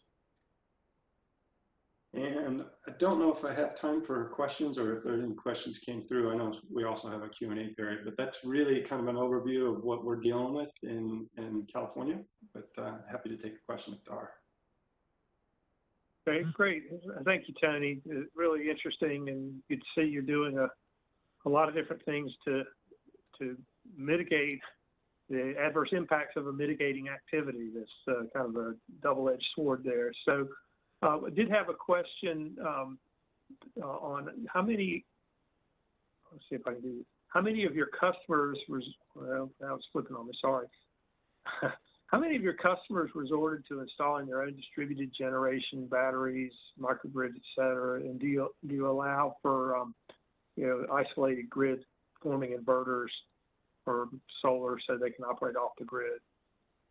Yeah, I don't have a precise number, but we absolutely have customers done that to become resilient for themselves, right? And then part of that is that education process when we go out to community meetings and allow customers to kind of, if you will, isolate themselves and then establish their own internal grid inside their home, right? Okay, and then obviously the last part of your presentation was just around the significant outreach that you've done both with your customers as well as your emergency response partners and organizations.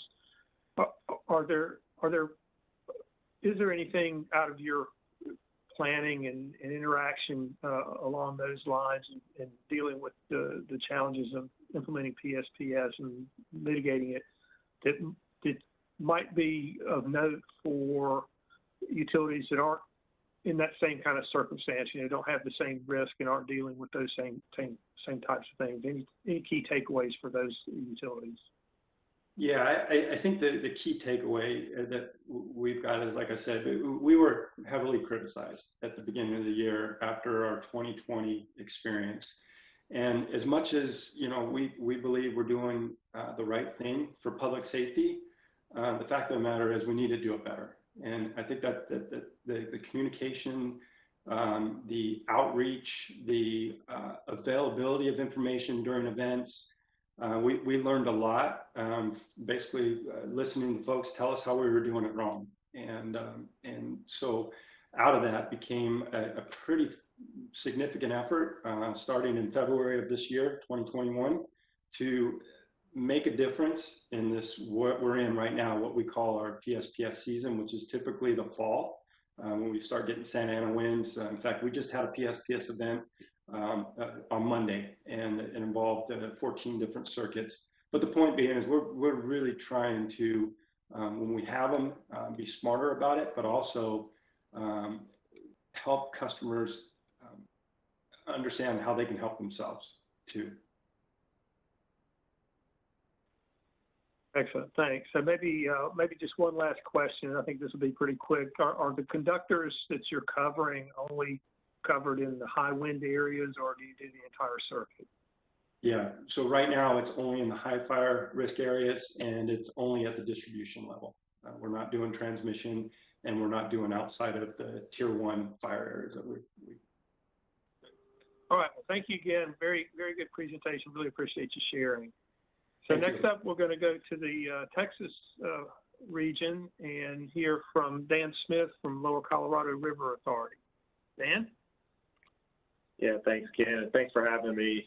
A privilege to be here with everybody today. Just a bit of background on me. I'm the Vice President of Transmission System Operations. So in addition to having the 24/7 transmission operations, operational technology, and our field operation for system protection and controls, I also have transmission emergency management and resilience under me as well. And so that's a bit salient in the sense that for this particular event that we'll highlight today, of course, Uri's come up a bunch in our conversation, but I was responsible as the transmission incident commander for that event. So I got to live it personally and professionally, and so it was definitely a very challenging and interesting event. It's interesting how we're about 8 months now out, and it's definitely still a pretty hot topic, as folks can imagine. And of course, the FERC report, or at least a preliminary report presentation on that, just came out. So there's there's definitely a lot more to come. And then this whole subject on resilience is just continues to be paramount in regard to the continued events. Definitely the information that Tony just shared and what California deals with on a pretty consistent, regular basis, but then also just what's happening, throughout our country. You can hardly not turn the radio or TV on and not hear about resilience, infrastructure, major extreme events, climate change, you name it, and it's coming up. So, yeah, next slide. Yeah, just real quickly, the topics I'll go through, to give you an overview of the event, just probably go ahead and just click through the next couple. Yeah, I'll give an overview of the event, talk a little bit about how LCRA responded in relation to that, focus a lot on the load management and critical loads and just really what the way things went down during Uri, but then also what's changing these days. Next bullet. And then talk about load shedding enhancements. So a lot of focus on how to better do load shedding. Next bullet. And then, we'll give I guess you can call it a shameless commercial for the Transmission Resiliency Maturity Model, TRM, its applicability and relevance, both in light to how it helped LCRA, but then also just some opportunities that we continue to find utilizing that model. So I'll talk a little bit about that. Next bullet. And then just opportunities moving forward. Next slide. So what happened? Go ahead and hit the next slide. And this is a normal life cycle of an event. There's obviously the planning side of what occurs during an event and a lot behind and what we do to get ourselves ready in case of a major resilience event. And just to remind folks, that's in our definition and I know the definition of NATF and EPRI, that's a high impact, low frequency type event. In our category, this was certainly one of those, and we could talk a little bit more about why that was. But the bottom line is we do general, regular, in our normal planning, capital planning process. We do system hardening, preparing our system to be able to handle significant weather events, hurricanes, as well as cold weather. There's a lot that we do in regard to emergency operation planning. We do all kinds of drills to prepare ourselves. In fact, leading up to this event, we had done specifically an ice extreme cold weather event just leading up to it, and I believe the spring prior to this. And a lot of regulatory requirements that we have to do, and then, as I mentioned, the TRM served as part of our planning processes. As we got very close to the event, the initial preparation, we have a meteorologist on staff, and that is our general early warnings that we do get in regard to what's happening with weather. So we get regular forecasts all the time, but then of course as extreme weather approaches, then we get more detailed forecast information. And so that was some of the stuff that we were doing leading up to it. That led us into raising our alert level and our incident command.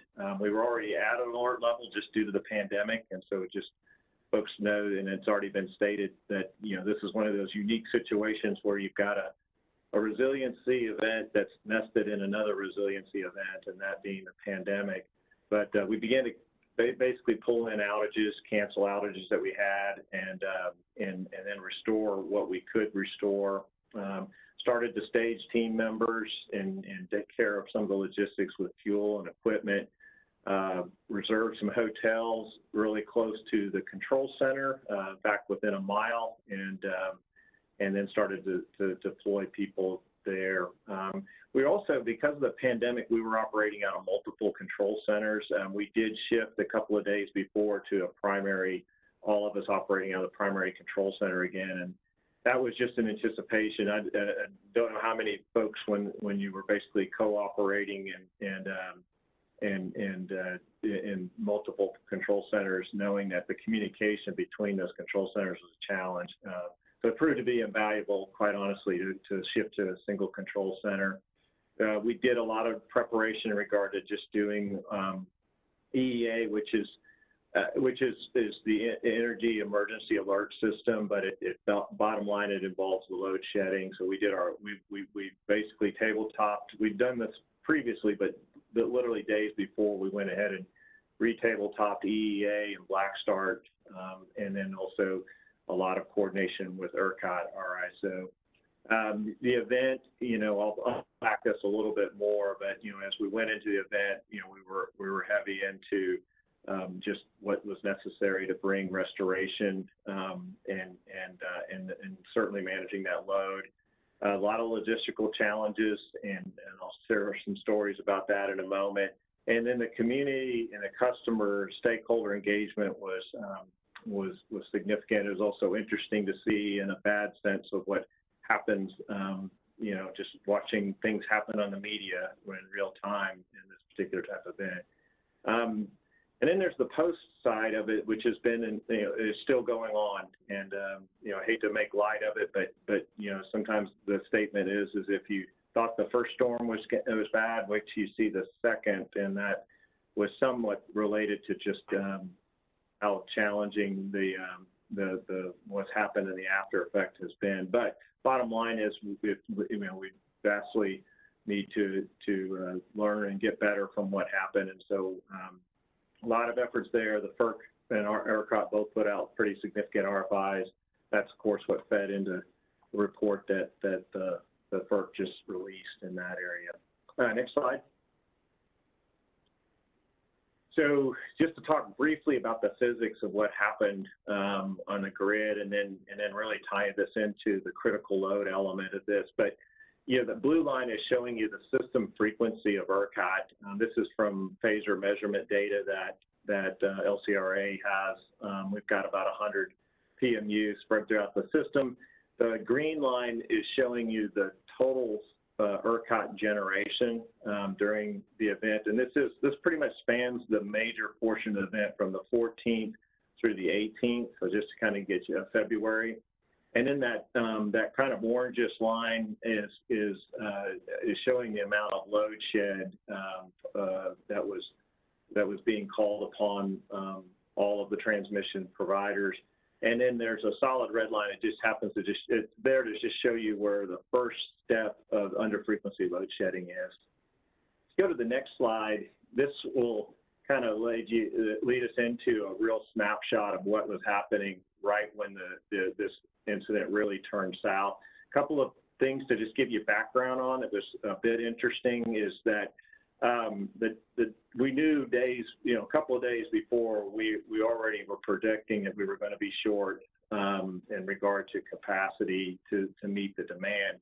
The expected demand, just based on the winter event, were numbers that were equivalent, or even in some cases pretty much in the magnitude of a summer peak demand for ERCOT. So it was very, very high demand. So we already were anticipating load shedding needs, and the thought was that was likely to happen on Sunday. In the winter at ERCOT, we peak in the morning, and we also peak in the evening, 2 peaks during the winter. We ended up riding through the Sunday night situation pretty well, and actually did not have to do any load shed. So honestly, we all went to sleep and felt good about ourselves, and we're ready to get up and be prepared for the morning peak. Well, obviously, get to that point at around 1:20 in the morning, generation began to precipitously drop, and with that, so did the frequency. So that's what you're seeing there in that bluish line, and then again, it's showing a bit of a snapshot of what's happening on the generation.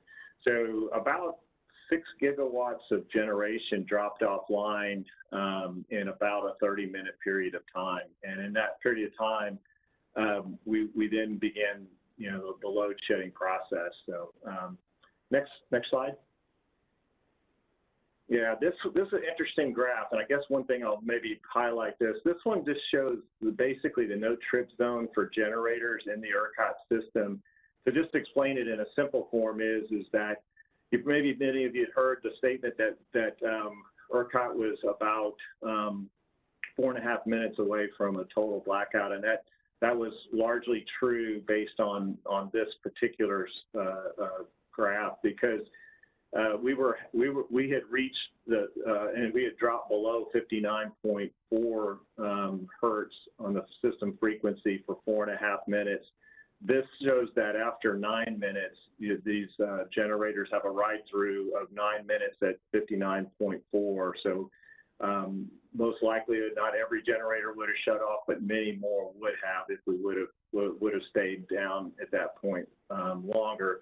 Thankfully, based on load shedding, we were able to, I think, heroically do what was necessary to avoid that level of catastrophic elements. Next slide. So just high level, our mission, really as a transmission operator was threefold. One was to manage the load, and that was to obviously make sure that the demand didn't exceed the supply. The second one's just the pure customer restoration aspect as we restore transmission and substation components in the system that's necessary to ultimately, especially in the case of LCRA, which is a transmission-only company, to provide the necessary power to distribution service providers so they in turn can provide power to their customers. So restoration on the transmission elements was a key mission. And then last and very importantly is ensuring that the transmission system was as much intact as possible to provide as much generation on the grid as possible. So as we're faced with this challenging situation of not having enough supply to meet demand, every megawatt mattered. So next slide. So this high-level statistics. So the event lasted 70 hours and 35 minutes. So basically almost 3 days. So pretty significant.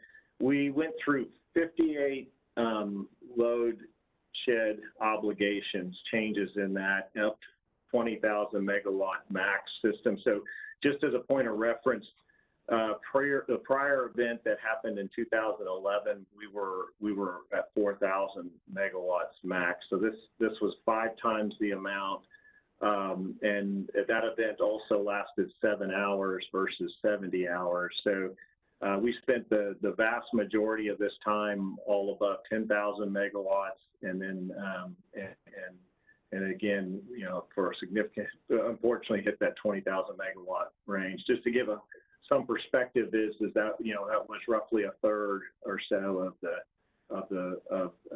well, it was about a quarter of the total what was expected to be demand. So that's how much we did. Load shedding amount of what it took as far as switching efforts was almost 30,000 actions, and then we did experience about 32 sustained transmission outages. It was really spanned 28 transmission lines, but we did have a few repeat events. So also, just to give context, we experienced 3,300 phone calls during this event as well. So just a highly stressful, intense activities for the control center. Next slide. So let's talk about load management, which is critical in the critical load aspect. Next slide. So this highlights what ERCOT's Energy Emergency Alert System looks like, and this kind of steps through. The bottom line is it's all really predicated on the amount of reserve capacity that's in the system, the amount of capacity above the demand. And once it gets below 3,000 megawatts is when things begin to get active and busy. And if you'll hit just advance it a minute.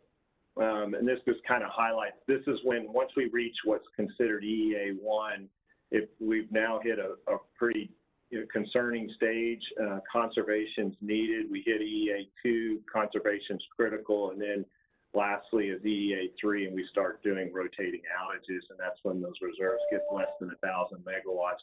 There's I think the next slide, I'll take you through what are some of the tools at the ISO's hand. So first, before we get to this place, there is some aspect or some appeal for conservation, for voluntary load shedding.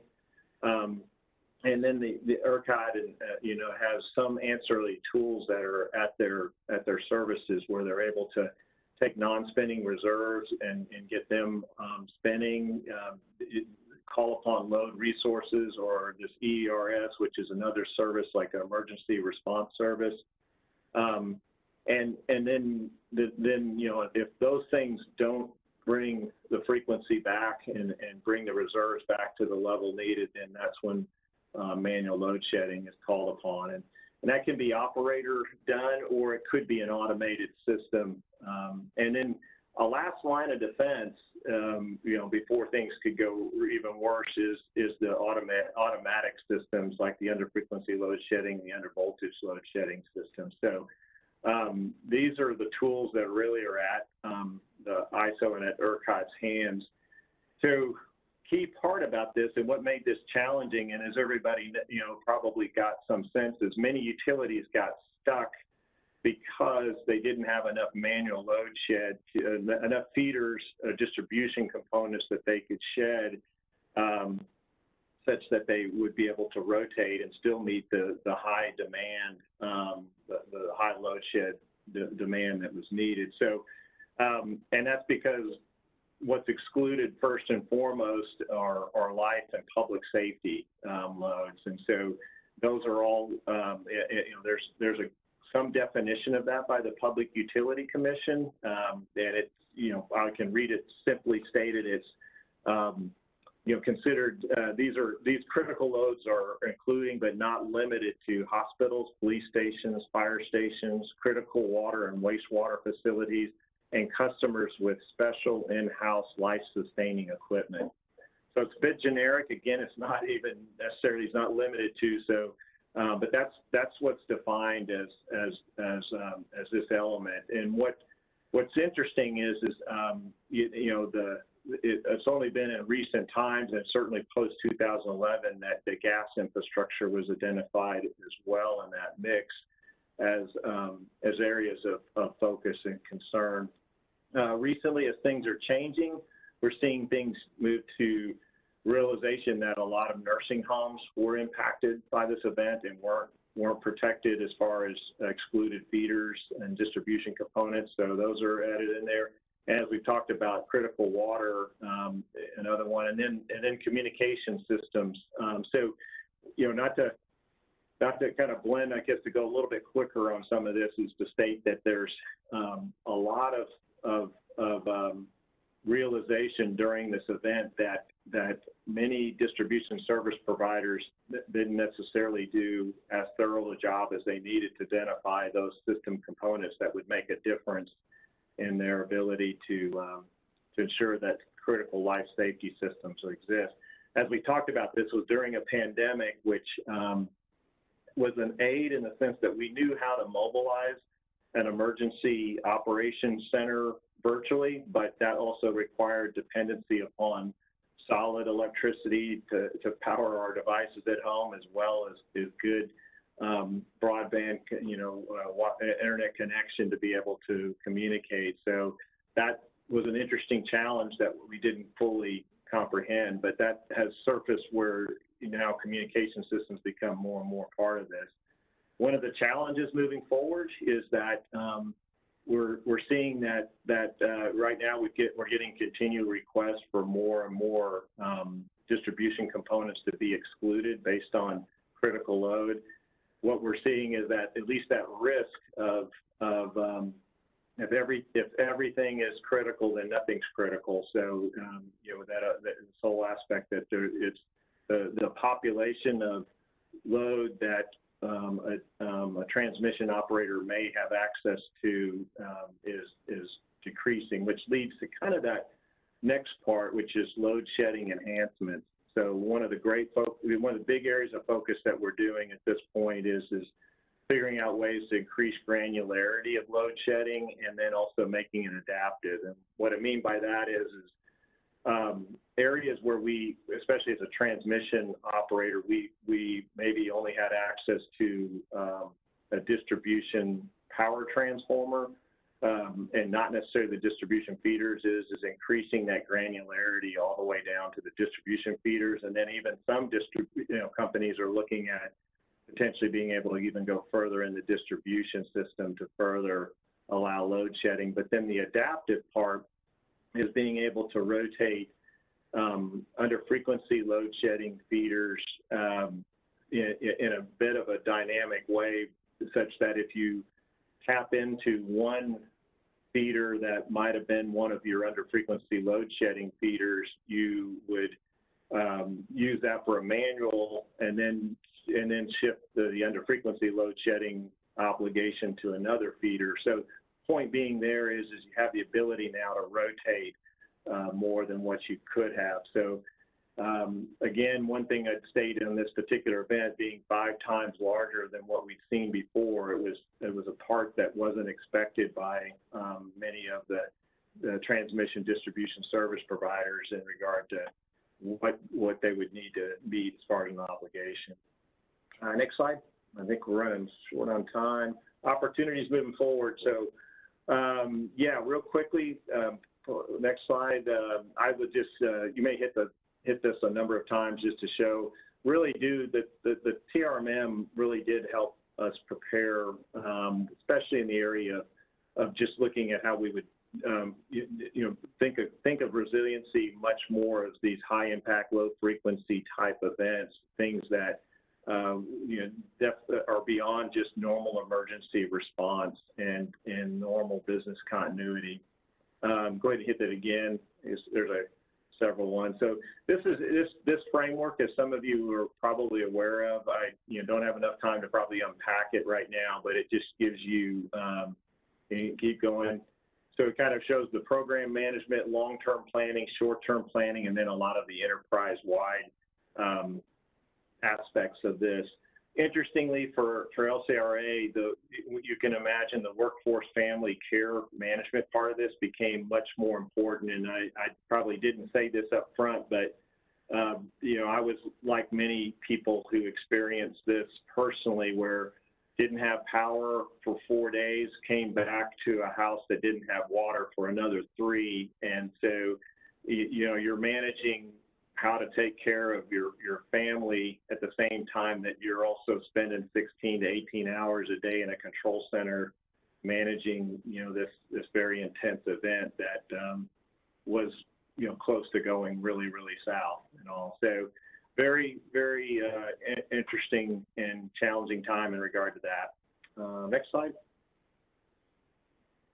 So I already mentioned, some of the enhancements on the load shedding side. We also see a lot of opportunities related to implementing winter ratings. We had summer ratings, but not necessarily winter ratings in some of our equipment. So the ability to do that, doing a lot more. I think as a transmission provider, we don't necessarily have the same level of outage management sophistication and visualization that is in distribution systems. And we also realize we certainly stress test our SCADA EMS as far as alarming, filtering those, and being able to give only the most critical alarms to the system. And then, I can't speak enough about the public engagement communication side on that. And, that particular part was an area that also has garnered a lot of attention. And next slide. So to focus on, and out of all of these things, winterization, it came up a little bit in some of the previous discussions, but I think it's going to be an interesting, aspect of determining what are really the design standards that winterization needs to be accomplished. And I do think an interesting thing out of the FERC report showed that generation impacts to generation that were either interruptions or derates of generators due to transmission was 2%. So it was pretty small. So it does seem that the greater focus, should be on probably the winterization of both the generation as well as some of the gas facilities. And right now, there's a lot of legislative activities. A lot of focus is on, if I go to the next slide, I'll just highlight that there's a lot of focus on critical load definitions. The gas infrastructure element is huge, and at this point, there is a process that's being put in place for a lot more positive identification of those critical gas facilities that are necessary to provide electrical generation. I didn't mention this, but we had the proverbial chicken and the egg, meaning many people during this event were dealing with this challenge of I can't provide you electricity if you don't give me gas, and I can't give you gas if you don't give me electricity. And so it was there's a lot of work to do in this particular area, and I think the concerning part at this point is that is ensuring that the regulation does the intent of what it needs to do to accomplish that. There's also areas in communication and then load shed priorities, and I've already mentioned weatherization. So, yeah, with that, I'll stop and open up for any questions, comments. Okay, great. Thanks a lot, Dan. Really good overview of the challenges of dealing with an incident like that. So we probably have time for one question. If anybody's got a question for Dan, and I sent a message out in the chat about sending your questions into the chat. We'll follow up afterwards since we're running short on time. But maybe one question is the Monday morning quarterbacking and what you see in the press, obviously influenced by public perception and politics. But what would be like the top improvement opportunity based on your kind of firsthand experience with this issue and not really influenced by those external shapings? Yeah, I do think one of the opportunities moving forward that I think is actually a little lower. It's a technical issue, but it's really that coordination between the generators and the grid in regard to frequency regulation. So I know it's a bit of a technical issue, but the interesting thing that I would state just by observation is that a number of generators shut off due to winterization, and I do think getting very clear on what is the design standard that we're to winterize to, because this event was much colder than the 2011 event. It was much longer than the 2011 event, and it was much more expansive than the 2011 event. So I'm not saying that everybody winterized like they're supposed to, but many maybe had. But the point being for a moment is that that's important. But then the other part is a good amount of the generation appeared to trip off due to the opportunities we could do in better managing the frequency. And so that's something that can be done, I think, by looking at ancillary services, fast frequency response type systems, is increasing the reserves, even coordination of some of the steps before you operate. The ISO takes action. So that's politics aside. I think we have opportunity there. I think the other thing I'd state is the manual load. If this event would have been similar to the 2011 event, it would have been obviously much less impactful on humans and life. And that's not I'm not insensitive to that reality, but I think that might have been more achievable with a few of these, these tools, along with, the ability to winterize a little better. But the gas coordination side is another key part that's just got to be done well to ensure that whole interdependency is really comprehended. And yeah, so I probably hit you with 3, Ken, as opposed to just 1, but. Yeah, no worries. I was looking at some of the other questions, so you probably hit on some of the other questions that folks had. So great presentation. Appreciate it, Dan, you and Tony and Chris, thank you so much for sharing this afternoon. And I'll turn it over to Tom Galloway to close us out for today's session. Yeah, Ken, I'll be brief. I know we're right up on time here, but I thought it was a tremendous session today. Thank you, Dan. Great job on your presentation. And same to each of the other presenters. Just a tremendous lineup of folks talking about important issues. You know, we've heard the term a couple of times today, high impact, low frequency. It almost feels like the low frequency part of this is, you know, a false moniker now, because it seems like these challenges are coming at us at an increasing rate. And in addition to the rate, the complexities you can see with the interdependence that we focused on today is, you know, multi-layered, you know, between electric, gas, communications, water, each one kind of feeds the other. And, you know, we get into one of these major events, you know, there's a lot of interplay. You know, you heard, you know, a couple of things here today about layered events. You know, we're dealing with severe weather events during a pandemic. You know, superimpose on that some kind of a security issue. So, you know, the stakes are going up and then the complexity is going up. And I guess I say all that to say that, you know, this type of venue where as an industry we come together and share lessons learned, you know, ask critical questions of one another and figure out how to do better next time is going to be increasingly important.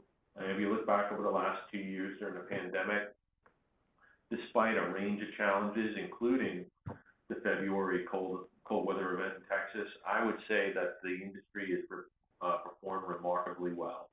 But the expectations are increasing, as you heard Arshad say at the onset.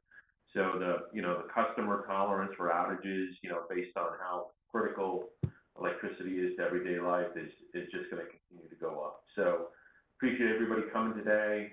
Really appreciate the engagement from the audience and the high quality presentations by everybody. And thanks to, you know, EPRI and NATF staff for putting this all together. So with that, Ken, I turn it back to you. Thanks. Okay, great. Well, that'll close out today's session. Thank you all for bearing with us for a long day today. We will convene again tomorrow at 1 p.m. Eastern. And as a reminder, you do need to register separately for the Day 2 webinar. If you check your calendar entry, if you don't see a meeting link, your registration probably wasn't accepted. So need to go back in and re-register for tomorrow's, the Day 2 session. With that, we'll close the webinar, and thank you for attending. We'll see you tomorrow.